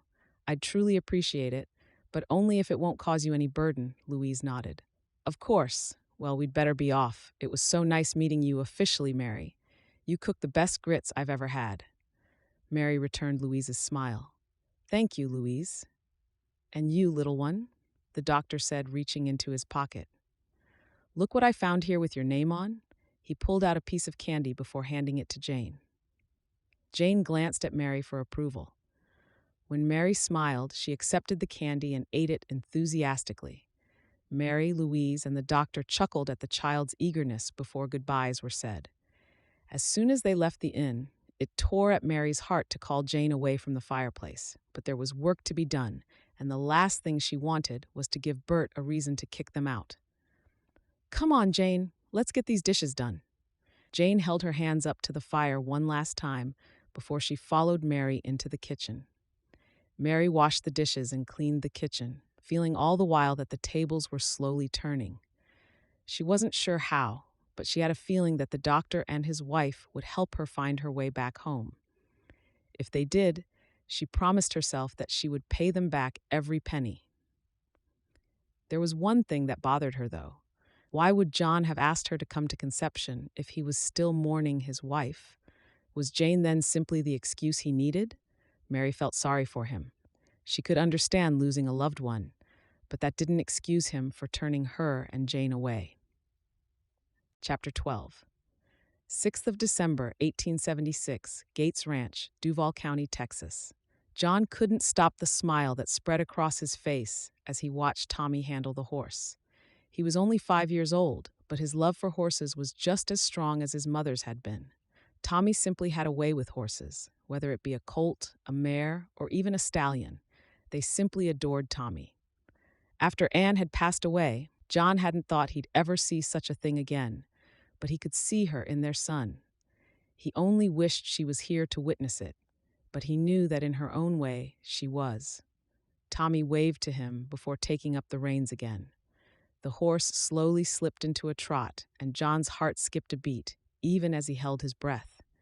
He was about to call out that Tommy should pull on the reins and slow the horse back to a walk, but he stopped because he knew if his wife was beside him, she would have told him to leave the boy be. Instead, he clenched his hands around the fence post as he watched the smile on his son's face. The cold breeze tugged Tommy's hat from his head, making him chuckle with the free laughter only children could exude. Little by little, John felt the anxiety leave his body. Tommy was fine. As Tommy circled the paddock again, John thought of the woman he had met over a month before.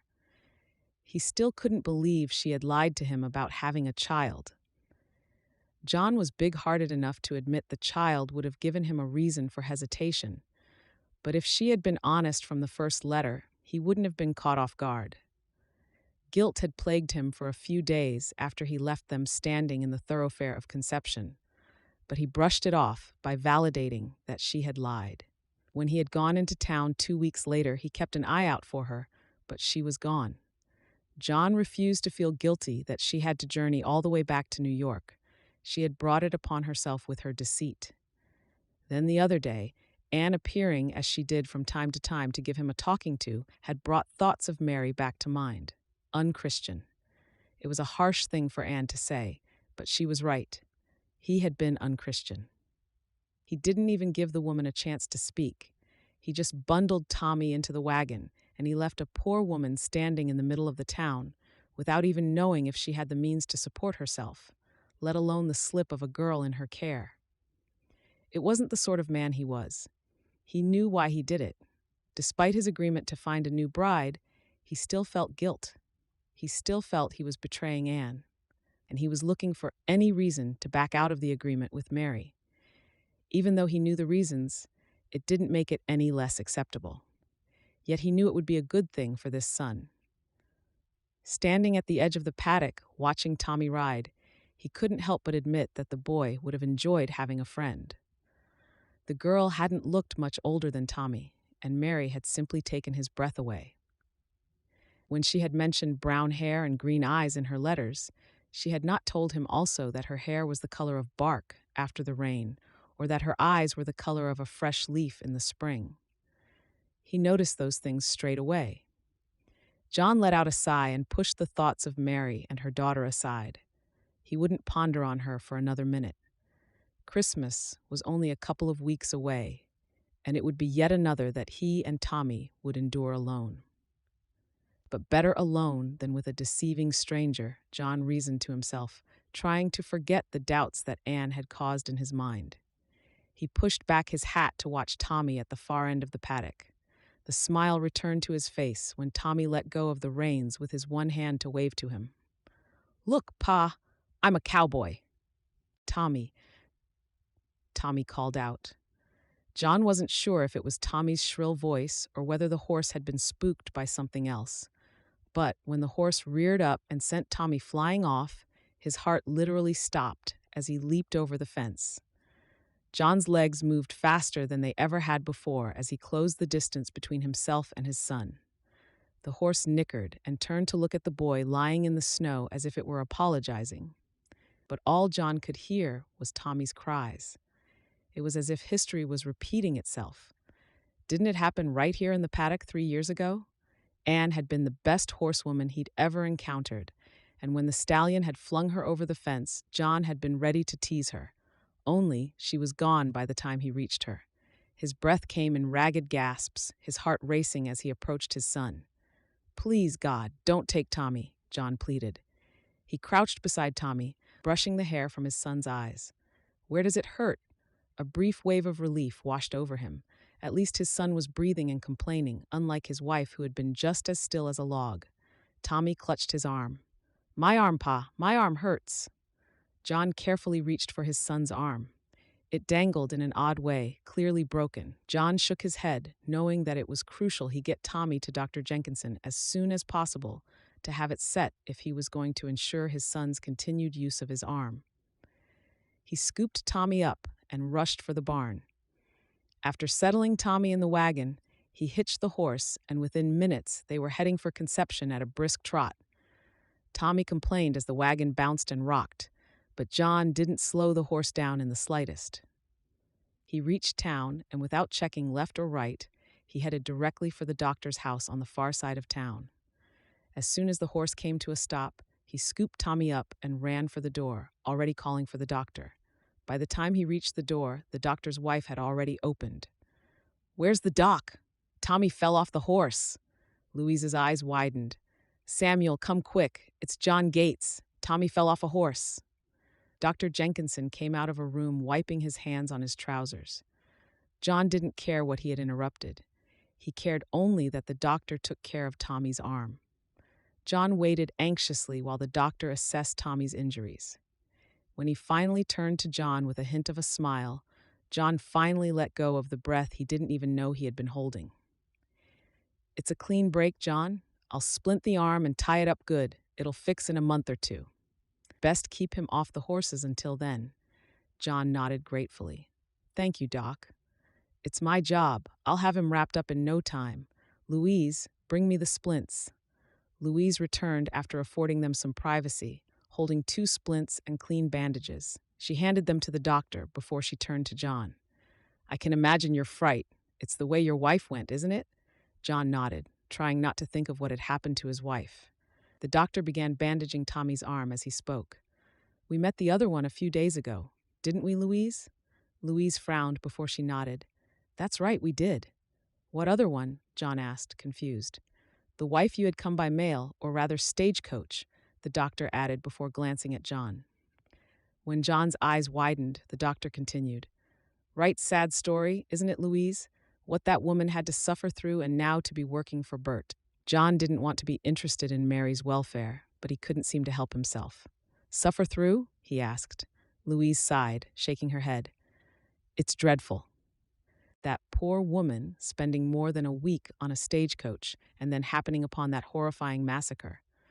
This time John did frown and didn't even try to hide his curiosity. "Massacre?"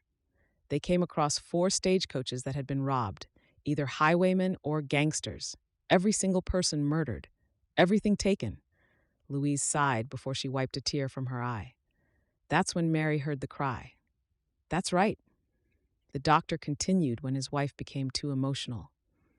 "Heard the little girl crying beneath a bush. Managed to coax her out finally. Of course, she had no choice but to take the girl with her. The girl clung to her the rest of the way, grateful to Mary for saving her life. When the stagecoach stopped in Conception and there was mention of an orphanage, the poor girl clutched onto Mary's dress.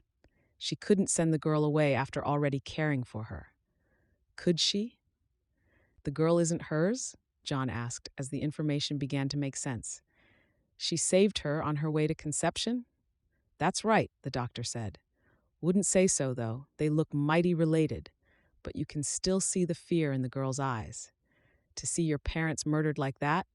Well, I just cannot imagine the horror, bless her soul, and then using the last of her money to pay the stagecoach driver the girl's share of passage, too. That there is honesty beyond a doubt." Guilt tasted bitter in his mouth as John turned his eyes to the floor. Not only had he turned Mary and the girl out on the street, but he had accused her of being a liar without listening to a single word she tried to say. He sighed heavily and dropped his head into his hands. "I've made a horrible mistake." "I suspect so," Louisa said, with her chin jutting out. "Luckily, she's still around to make amends." John nodded, noticing the doctor had finished with Tommy. The doctor secured a sling around Tommy's neck and handed him a piece of candy. "Keep off the horses now, you hear. You come back in a month for another piece of candy so I can take a look." Tommy eagerly accepted the candy, but John wasn't thinking about his son's arm or his wife's accident anymore. John thought only about how badly he had treated a woman who had traveled cross-country to be with him, only to come across a massacre. It was time to try to make matters right. He shook his head and took a deep breath before turning to the doctor. "Could you watch Tommy for a while?" Louise's mouth spread into a grin. "Of course. It's around lunchtime. Best you go around back to the kitchen door so Bert doesn't see you. He keeps her on a tight leash." John nodded, even as a ghost of a smile played on his face. Perhaps his Tommy might get that new ma before Christmas after all. If, of course, Mary wanted to speak to him. After the way he had treated her, it was quite possible that she wouldn't give him so much as the time of day. If so, he would deserve it. Chapter 13. Mary was frying onions for a beef stew when there was a knock on the kitchen door. A frown creased her brow as she glanced at Jane. In the weeks since they'd lived in the kitchen room, no one had ever come knocking at the back door. "Jane, go to the room and close the door." She reached for the knife and carefully moved towards the door. "Who's there?" There was a momentary silence before she heard the deep voice, "John Gates." Mary's heart skipped a beat.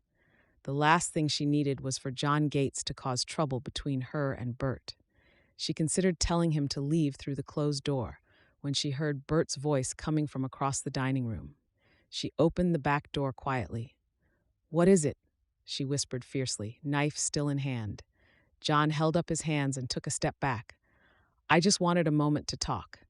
Mary glanced over her shoulder and knew Bert would be curious if he saw her at the door. "Come in, but be quiet," she hissed before lowering the knife. "If you insult me again, I won't just be chopping onions." Mary was a little surprised at the edge in her voice. It was strange how much she had changed since arriving in Texas. She had a little girl to look out for now, and she wouldn't be intimidated. John followed her into the kitchen. Mary turned to him with a cocked brow. Her heart skipped a beat as she looked into his sky-blue gaze. As angry and disappointed as she was with him, he was still the most handsome man she had ever met. "What do you want?" John took off his hat and dragged a hand through his midnight black hair. "I came to apologize. It's been brought to my attention that I might have made the wrong assumptions when you arrived." "Really?" Mary asked, pursing her lips. "What assumptions might that be?" "Assumin' that you'd been lying about having a daughter. Some fellas had some trouble with mail-order brides out this way. I thought I was one more. Dr. Jenkinson just told me how you'd come across the girl and how you took her in and paid her way. I'm sorry about my reaction and my temper. I know now that I was wrong just to ride away without listening to you." John glanced around the kitchen, and although it was clean, Mary couldn't help but be a little embarrassed that this was where she lived. The door to their room screeched open slowly, and Jane stepped out, hesitating before rushing to Mary's side. Mary put an arm around Jane, and then she turned back to John. "Your apology accepted, Mr. Gates. Now if you'll excuse me, if I don't have lunch on the table by noon, Bert will dock my wages." John frowned at the bed that was visible through the door. "You live here?" he asked, horrified. Mary shrugged. "If you've got nowhere else to live, it's a bed and a roof over your head," she said simply, "not to mention a level of safety." "Mary, come back to the ranch with me. We can talk all this through there. I feel horrible for what happened. It's the least I can do." Mary shook her head firmly. "No, I'm sorry, but I took you at your word once. I'm not doing that again." John stuffed his hands into his pockets with a sigh. "You can't stay here, Mary. Bert isn't the best type of person for a child to be around." Mary turned to him with a narrowed gaze. "He was the person who listened to my explanation and took us in when we had nowhere else to go and no one to turn to." The words cut him. To think that Bert was the better man in this situation. He hung his head in shame. "I'm sorry. I can't imagine how hard it must have been for you. Mary, please, think of the letters. It meant something. Let's try and find that connection again. On my ranch." Mary knew that leaving with John would be the best for her and Jane, but she didn't want to get her hopes up again, only to be faced with another bout of temper. "Mr. Gates, how do I know you won't just lose your temper and leave us by the side of the road this time around? I'm sorry, but you've proven yourself to be untrustworthy and unreasonable. Unless that changes, we're not going anywhere with you." A grin tugged at the corners of John's mouth. "Then I'll prove myself to be different. I'll be showing you." John moved closer and went down on one knee in front of Jane. "Hello, my name is John. You have really pretty hair." Jane didn't move away from Mary's side. John straightened and met Mary's gaze for one last time. "Before I go, I just want you to know that what you did was honorable, to say the least, and it was foolish of me to judge you because of it. I'll be back tomorrow, and please, call me John." Before Mary could argue or reply, John turned and left through the back door. Jane giggled and looked up at Mary. "Is he going to be my pa now?" Mary couldn't stop the grin that formed on her mouth. "Only if he proves himself worthy. You deserve the best, pa." Jane giggled a little more, the sound warming Mary's heart. She shook her head as she turned back to the stew. Dr. Jenkinson and his wife had already helped more than she ever imagined possible. Nothing was certain in her future, but at least there was a glimmer of hope. First, she wanted to make sure that John's reactions on the day of their arrival were indeed out of character. If he proved himself to be the man represented in the letters, her days of working at the inn might just be numbered. Chapter 14. 16th of December 1876, Conception, Duval County, Texas. Mary didn't know how far John's ranch was from town, but he had come by the inn every day for the last 10 days. When Bert had balked about John costing him money because Mary wasn't working, John had simply handed him a coin. Since then, every day when John arrived, he would drop a coin in Bert's hand and invite Mary and Jane for a walk. Mary looked forward to his visits. At first, they had been a little stiff and reserved, neither knowing how to move past the unfortunate events of that first day. The children, however, got on like a house on fire, giving them a good example by which to go by. John had apologized for his behavior too many times to count, but Mary still wasn't ready to join him on the ranch. Although her heart warmed whenever she looked at him, Mary was hesitant to take another chance. Jane had already been through enough and didn't need any further disappointments. It was a little over a week before Christmas when Mary heard John's voice from the dining room shortly after breakfast. A smile curved her mouth as she set down the dish towel, even as Jane rushed to meet him. For a girl who rarely spoke, Jane loved John's visits. She already behaved like a big sister to little Tommy, a chatterbox with a firm hand, John had once noted. Mary walked into the dining room and simply gasped when she saw the items in John's hands. Jane was already slipping her arms into the new coat, a grin a mile wide on her face. "John, what's this?" John shrugged. "I realized I keep asking you to go for a walk in this terrible weather when neither of you has thick coats. These will do." He handed Mary a new woolen coat. Very few people in town had thick coats. The normal winter weather just didn't call for it. But this was a very strange winter season. When she was out in the town, it seemed the topic of conversation among the townsfolk. She touched the fabric, feeling her eyes burn with grateful tears. She had never owned anything as luxurious. "It's beautiful. Thank you." "Thank you," John said with a charming smile. He waited while Mary slipped into the coat before holding out his arm. "Shall we?" Mary held his gaze for a moment before she slipped her arm through his. She watched as Tommy offered Jane his arm. She glanced at John, and they shared a brief smile as they walked out of the inn. "You better not be long," Bert called after them. Mary ignored Bert just as she had been ignoring his ever more frequent comments and unwelcome looks. "How long is the ride from your ranch to town?" Mary asked as they stepped into the thoroughfare. John shrugged. "About an hour, maybe more." Mary stopped and turned to him with a questioning look. "And still you come all this way every day?" John smiled. "A short visit with you would be worth a day's ride." It was the first mention made pertaining to the relationship they had nurtured in the letters. Mary's heart skipped a beat even as a light blush colored her cheeks. She quickly turned away, hoping John hadn't noticed her blush. "We appreciate your visits," Mary murmured under her breath. They walked for a while until John stopped and turned to her with a smile. "Why don't we stop by the restaurant for coffee?" Mary frowned. The restaurant had opened shortly after her arrival in Conception. She had heard of it, but had never been inside. "Isn't that a little extravagant?" "I want to spend time with you, and it's cold outside. I ain't talking to you about important things with Bert leaning over my shoulder. Let me be a little extravagant today." Mary smiled. I'd like that. A short while later, they were seated. Prosody. The children each had a glass of milk, and Mary and John a cup of coffee. Once the children had finished their milk, they rushed off to sit by the fireplace and play a game, leaving Mary and John alone. She's talking a little more every day, Mary said almost to herself. John smiled. I'm sure it's because you're taking such good care of her. You know, if you weren't up to it, there would be others who would be as eager to take care of her. Mary's eyes blazed at this. I'm not sending her to an orphanage. That isn't what I meant, John began. Mary sighed. John, there's something you have to understand before you ride into town again. Jane is staying with me. If I knew how to adopt her, I would, but I don't even know her last name. For all intent and purpose, she's mine, and I'm not giving her up or giving her away. John's mouth tugged into a grin. I can see you're a ma already. I remember how fierce my Anne became if something threatened Tommy.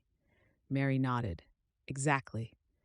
She wasn't sure whether he approved or whether he was mocking her, but she meant what she had said. It didn't matter that she was already dreaming of a future with John. If that future didn't include Jane, it wasn't a future at all. Tomorrow I've got a few fences to take care of. Such is the life of a rancher. Miles and miles of fences to repair. But when I come the next day, do you think I can bring you to the ranch for a visit? You want to drive all the way to town and then back to the ranch, only to bring us back again? Mary asked, confused. That's right. Tommy and I might spend the night at the Jenkinsons when we return, to make it easier. But if you're agreeable, I'd really like it if you came. Mary smiled. Even if I wanted to, Bert won't let me. John sighed, shaking his head. I'll give him a day's wages. That way he can't complain. In fact, I'll arrange before I leave today. He reached for her hand across the table, and Mary couldn't help but smile. There was something here, something stronger than her reason for having come to conception. She was slowly falling in love with John Gates, and although she tried to warn her heart to slow down, it was galloping full speed ahead.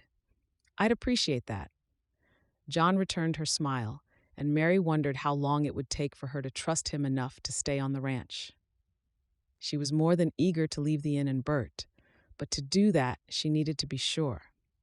She was sure of John's affection for her, but she wasn't yet sure that he wouldn't turn her and Jane out on a whim when he flew into a temper. Chapter 15, 18th of December, 1876, Conception, Duval County, Texas. John glanced at Tommy as he stopped outside the inn. Are you ready for our visit today? Tommy nodded eagerly.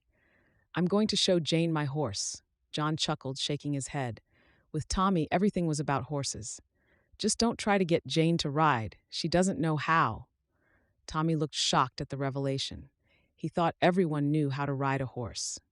John could see his son silently scheming, and he knew that he was planning how he could teach Jane to ride.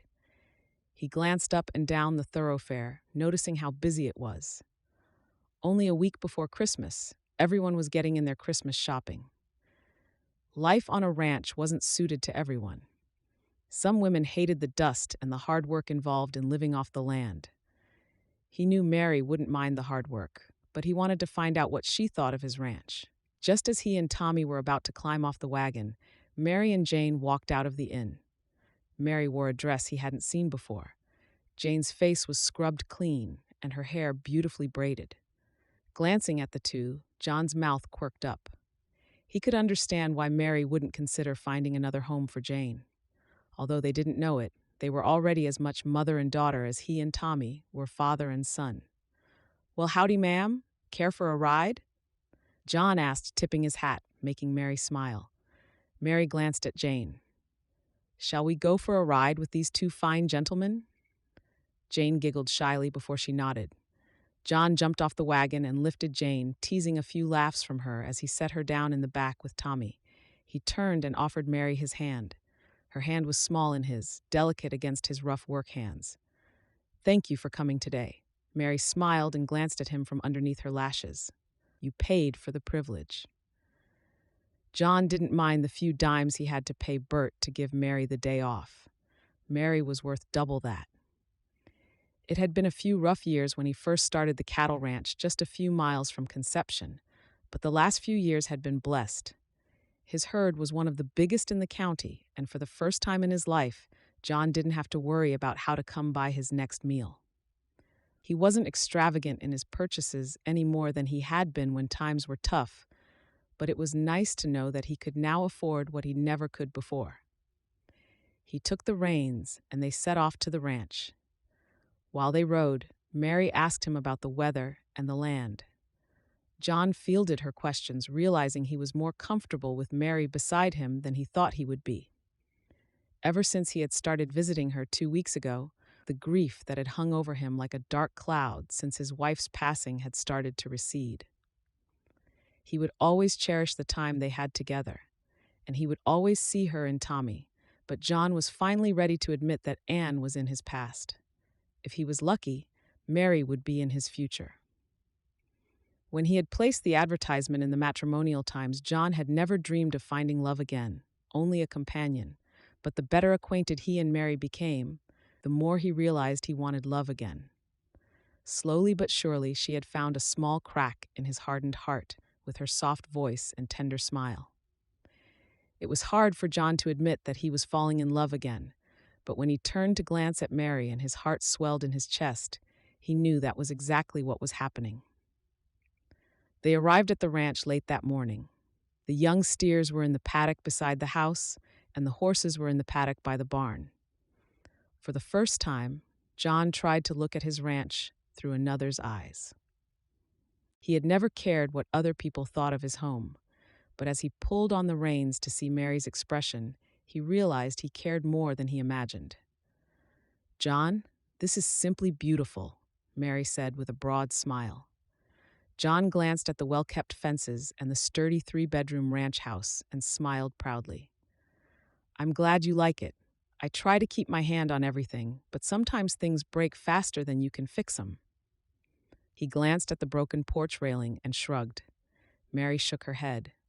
"I can only imagine how much work it must be to take care of the animals, the house, and Tommy." They climbed out of the wagon, and John took them on a tour of the barn before showing them the cabin. Jane and Tommy disappeared to his room, leaving John and Mary alone in the kitchen.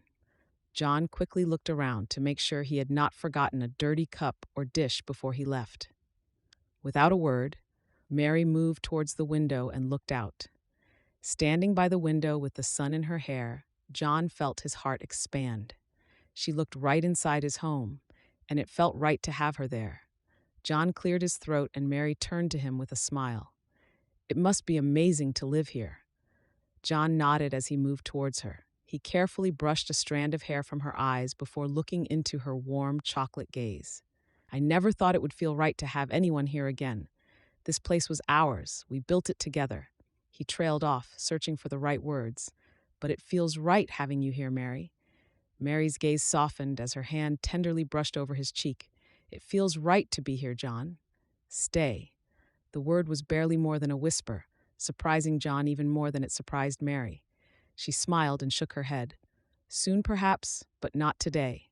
John nodded.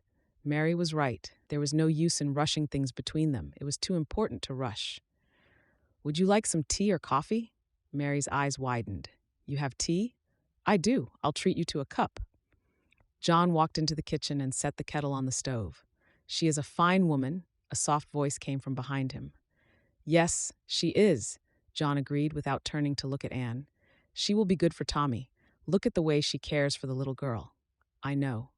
"I'll rest easy knowing that he has a mother to care for him, as well as the best father in the world." John fought back the tears. He turned to tell Anne that he would do everything he could to make it possible. But when he did, she was gone. He took a few minutes to compose himself and went on with making the tea. Once the tea was made, they sat out on the porch together and spoke about Mary's life in New York. And John told her about his wife and how he started the ranch. When the sun finally began its descent, John called the children. It was time for them to head back to Conception, although, as they drove away from the ranch, John knew in his heart that it would only be a matter of time before he would never have to return Mary and Jane to Conception again. Although he had been reticent about Jane at first, it was easy to fall in love with the little girl's shy smile. He could see the good influence she had on Tommy after just a few visits. Tommy simply adored her, and if John was honest, he had come to adore her as well. They drove back to town in silence, but every now and then John would glance at Mary and catch her watching them. Every time their eyes met, John felt that same flicker of affection in his chest. He didn't think he'd ever feel it again. A smile curved his mouth as they drove into town. Tonight he'd have to thank the Jenkinsons for setting the record straight. If it hadn't been for them, John might have just missed out on his second chance at love. Chapter 17. John and Dr. Jenkinson were enjoying a cup of tea after the hearty meal that Louise had prepared. Indulging in playing grandmother, Louise had given Tommy his bath and was now entertaining him with exciting bedtime stories instead of tales meant to soothe. John didn't mind. Tommy didn't get nearly enough female attention, and when they stayed in town with the Jenkinsons, he usually left Tommy and Louise to enjoy each other's company. "How did it go today?" Dr. Jenkinson asked over the rim of his cup. John sighed. "Good, better than I expected." "Then why does that sound as if it's a bad thing?" John shrugged. "When we were in the cabin, it felt right, but when we left, it felt as if I was betraying Anne, bringing someone else into our home, finding another mother for our son." "John, you're not betraying her. She would have wanted you to be happy. If Mary makes you happy, then I'm sure she would have approved. It's time to look to the future. Tommy can't grow up in the past." John wanted to tell his friend that Anne did approve, that she visited him to offer comfort or words of advice. However, he feared that the good doctor would think him mad. After all, dead wives did not appear and talk to their husbands. The doctor sighed and stood up. "I'm going to turn in for the night, but you think on what I said." John nodded. "Good night, Samuel, and thank you for being a good friend." He leaned back in the chair and heard the door close behind him. He thought of how excited he and his wife had been when Tommy was born. He didn't think he would ever be that happy again. But today, for a moment, he had a glimpse of that happiness again. Mary was hesitant to move to the ranch, but John knew that she liked him. He saw the same affection he felt for her reflected in her gaze. Perhaps it was better that she didn't come to the ranch on that first day. This way he had time to work through his demons before he brought home a new wife. The only question was how long it was going to take to lay those demons to rest. He saw something white move in the dark and sat up to get a clearer view when he heard Jane's small voice. "John! John! Come quick!" John jumped up and raced off the porch, closing the distance between himself and Jane. She was in her nightdress, her brown hair falling like a blanket over her shoulders. "Jane, what are you doing out here at this time of night? It's freezing." The fear in her wide green eyes made his heart stop before she spoke. "It's Bert. Bert! Mary needs help." John scooped Jane up and raced back up the porch steps. He opened the door and found Louisa sitting with Tommy. "Louisa, keep Jane here until I get back," John said, taking Jane to Louisa. Louisa's eyebrows lifted in confusion, even as Samuel stepped out of the room. "What's going on?" "Bert, that's what," John said before he turned and set off for the inn. As he raced through the town towards the inn, the cold air burned his lungs. But he refused to slow down. All he had in mind was how terrified Mary must be. He didn't bother going around the back, but raced in through the front door of the inn. As he rushed to the kitchen, he heard the sound of a door crashing open and Mary's terrified screams. His legs moved before he could decide what he was going to do with Bert. John darted into Mary's room to find Bert trying to drag her towards the bed. He grabbed Bert by his collar and tossed him against the wall and then turned to stand over him. Anger pulsed through his blood like a living thing. His fists clenched at his sides as he glanced at Mary. "Get the sheriff." Mary didn't hesitate. She rushed out of the room, her footsteps receding as she ran out of the inn. The sheriff was just across the way. She would be there in seconds. Bert nursed his bleeding nose caused by the fall and glanced up at John. "If she's got a single mark on her, I'll make sure you get hanged for it," John said through clenched teeth. If he had any doubt about his feelings for Mary, they had just been appeased. Seeing Bert standing over her made John realize that he was already in love with her. He might still grieve for his wife at times, and probably always would, but Mary was the woman he wanted to spend the rest of his life with. She owes me, Bert seethed. John held back the urge to kick a man while he was down. Instead, he shook his head in disgust. Men like you don't deserve a woman like Mary. She's too good for you and for your filthy inn, Bert grunted. If she's too good for me, why'd you turn her away? You've got no one to blame for this but yourself. Guilt washed over John even as his temper sizzled, and that was the moment he felt a small hand on his shoulder. The only person to blame here is you, Bert. You welcomed me and Jane in on that first night, but you had a plan all along. I've seen the way you look at me. I've heard the comments.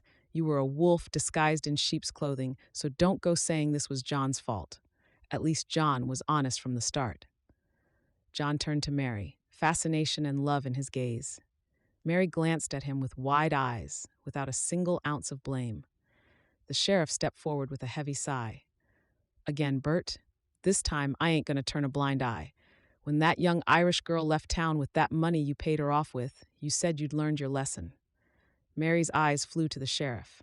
He's done this before? Yes'm. Won't be doing it again. Not in my town. The sheriff grabbed Bert's coat and dragged him up.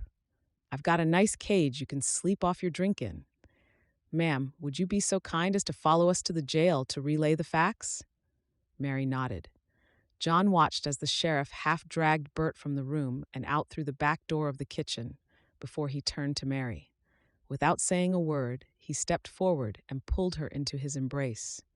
She smelt like violets and sunrise, even though it was the middle of the night in the heart of winter. Feeling her small body against his made his heart swell with love. He felt her shoulders begin to quiver as the first sob escaped her.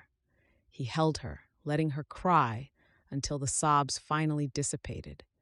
He couldn't imagine the fear she must have felt.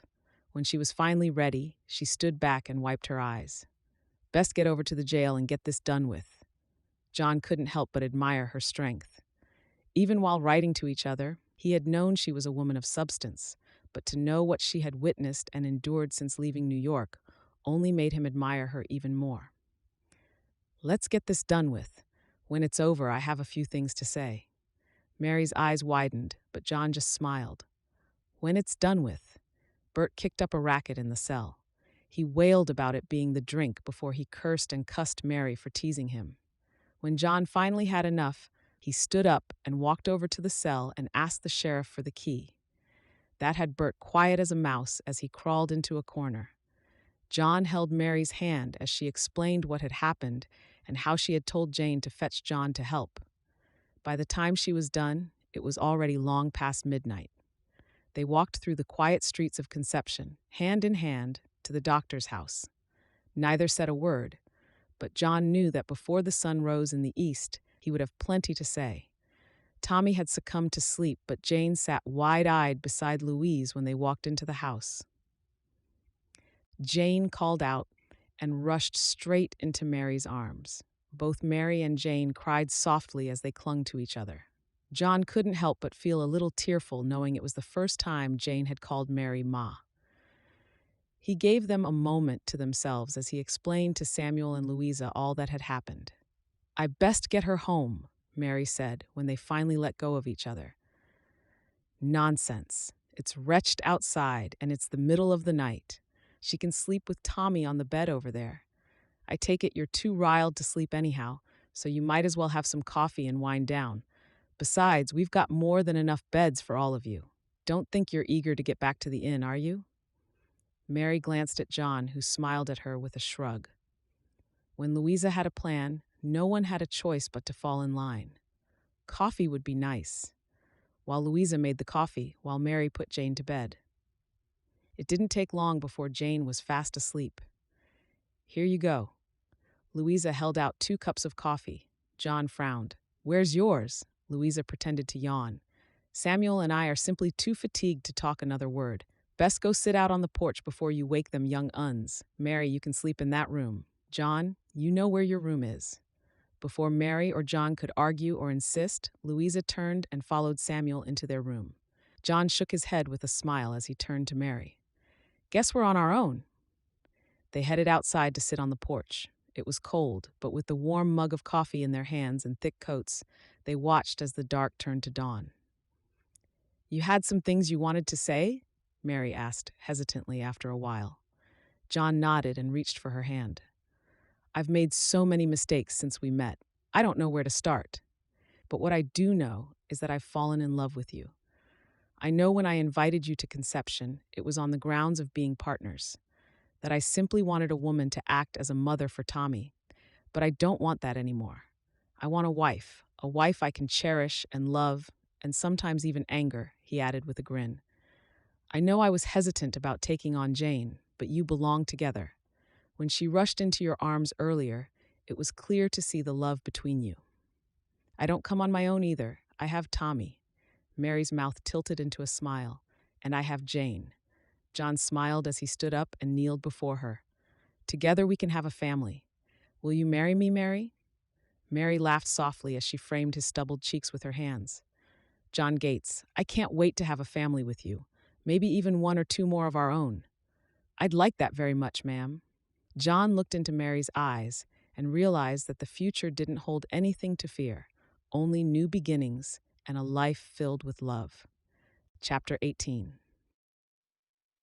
24th of December, 1876.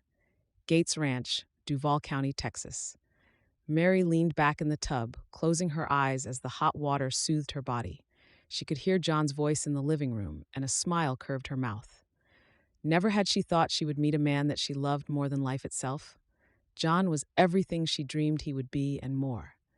If she doubted his character for a while, she was now convinced he was the man she had hoped he would be. They had returned to the ranch the morning after John proposed. His words still warmed her heart whenever she thought of them. Jane and Tommy were elated with the new circumstances. As for Mary, she was just as elated. After 6 days on the ranch, it already felt like home. She had spent the past 6 nights with the children in Tommy's room. The pastor was away, and no one in town knew when he would return. When he finally returned to marry them, Mary would move to John's room. The thought caused her to smile. She still couldn't believe she would soon be a wife. She had spent most of the day cooking up a feast to serve on Christmas Eve. When John returned from town in the late afternoon, he insisted she take a bath and relax a while before they sit down for dinner. Mary took her time before she slipped into a pretty dress and braided her hair a little fancier than usual. When she stepped out of the room, she was surprised to find the Jenkinsons and the pastor waiting for her in the living room, along with John. A frown creased her brow as she turned to John for an explanation. John's eyes warmed as he smiled at her. "The pastor returned to town this morning." Mary glanced at the pastor before she turned back to John. "Are they joining us for dinner?" "A wedding feast, you mean?" Louisa laughed. "The pastor has agreed to marry you too, Mary." "Now?" Mary asked, touching her hair self-consciously. John nodded as he moved towards her and took her hand. "Yes, now, and you've never looked more beautiful." Mary smiled, surprise widening her eyes. If she had known she was cooking a wedding feast, she would have taken extra care. But looking into John's eyes, she knew that neither the food nor the calendar was of any consequence. All that mattered was that tonight she would become his wife. The children's faces were scrubbed even as the furniture was moved aside. A short while later, the pastor took his place in front of the fireplace, with Mary and John standing before him. Mary glanced out the window and saw the snow falling outside. A contented sigh escaped her as Jane reached for her hand with a cute giggle. "Can I marry them, too?" John laughed and called Tommy closer. "Of course you can. Tommy, come on. Let's marry these pretty ladies." Tommy scrunched up his face before he giggled and rushed for John. "Are we ready to start?" the pastor asked with a hint of a grin. "I think we're finally ready," John said, searching Mary's gaze. The pastor read a verse from the Bible before he read the traditional wedding vows. When he was done, John held up his hand. "Can I just say something?" "It's your wedding," the pastor nodded. Mary met John's gaze as he turned to her. "Mary, I have loved before. I didn't think I could ever love again or take a second wife. I want you to know that you will never come second in my heart. From today until my last, you come first. First in love, in life, and in happiness. I will protect you and cherish you and prove to you that being my wife is the right decision." Mary smiled. The words were honest and more touching than she thought John was capable of. "John, when I met you, I thought you were an arrogant and conceited fool." A grin tugged at the corners of her mouth. "But you're not. You're a kind, generous, loving, and caring man, and a wonderful father. I will love you until my last breath, cherish you always, and if you become arrogant again, I'll be patient." John nodded as a wicked grin tugged at the corners of his mouth. "That's what you say now." "I promise to be a good brother and a good son," Tommy suddenly added, making Mary's eyes fill. "I'll be a good sister and a good daughter," Jane added for good measure. "I now pronounce you husband and wife and family," the pastor said with a hitch in his voice. When John leaned closer and brushed his lips over Mary's, her heart filled, knowing that she would have his love for the rest of her life. She hadn't thought it possible, but she couldn't imagine wanting for anything ever again. Chapter 19, Christmas Day, 1876, Gates Ranch, Duval County, Texas. When the children awoke the next morning, they were shocked to find a Christmas tree next to the fireplace. The doctor had brought it with him the previous evening, and John had hidden it in the barn until the two had gone to bed. The previous evening, Mary had tucked them in with stories of Santa Claus. Tommy sat wide-eyed in wonder at the magic of it all. Finally, she got them both to sleep, and she and John brought in the tree. They had been shopping in town the day before Christmas Eve. There were gifts galore under the Christmas tree. John had spent like a millionaire. He had wanted Mary and Jane to feel welcome. This would be a Christmas like no other. The first hour of the day was spent hurriedly ripping paper from parcels. Mary was thrilled to see the excited looks in the children's eyes. "I'll make us some breakfast," John declared after the gifts were unwrapped. Mary objected, but John stopped her. "It's just going to be toasted bread and honey. My cooking isn't up to much, but I know you'll be in that kitchen for hours preparing dinner. I want to see my wife on Christmas Day." Mary smiled. Wife. It was the first time that he had used the word. She rather liked it. John was right. Mary had plans for a huge Christmas Day meal. They were having homegrown beef, ham, mashed potatoes, and a medley of winter vegetables. Of course, they would be heading off to church later in the morning, but by then the dinner should be prepared and cooking away nicely. John hummed to himself while slicing the bread. He had thought that he would never be happy again, yet here he was with a new family to love. A pang of guilt hit him. "There is no need to feel that way." A soft voice came from behind him. "I know, Anne," he said, half turning and catching a glimpse of her. "You've done as I wished. I'm so pleased Tommy has a new mother this Christmas. It's what I want." John could only nod his head. He felt a cool touch on his shoulder, and he turned to see the smiling face of Anne. "You won't see me again, John. You know that, don't you?" "Yes," John said. Somehow he knew that now Anne's wishes had been met, she would no longer come to him. "Thank you for doing what I wanted. I can rest easy now. My darling." He fought back the tears as he continued to slice the bread. He wanted to thank her for everything she had done for him, but when he turned back, she was gone. He suddenly realized that he didn't want to cry. He felt awash with happiness. He looked back at his new family. Looking at the children playing with their gifts under the Christmas tree, he knew he had everything that he needed right here. He knew in his heart that the best Christmas gifts were so often the simplest.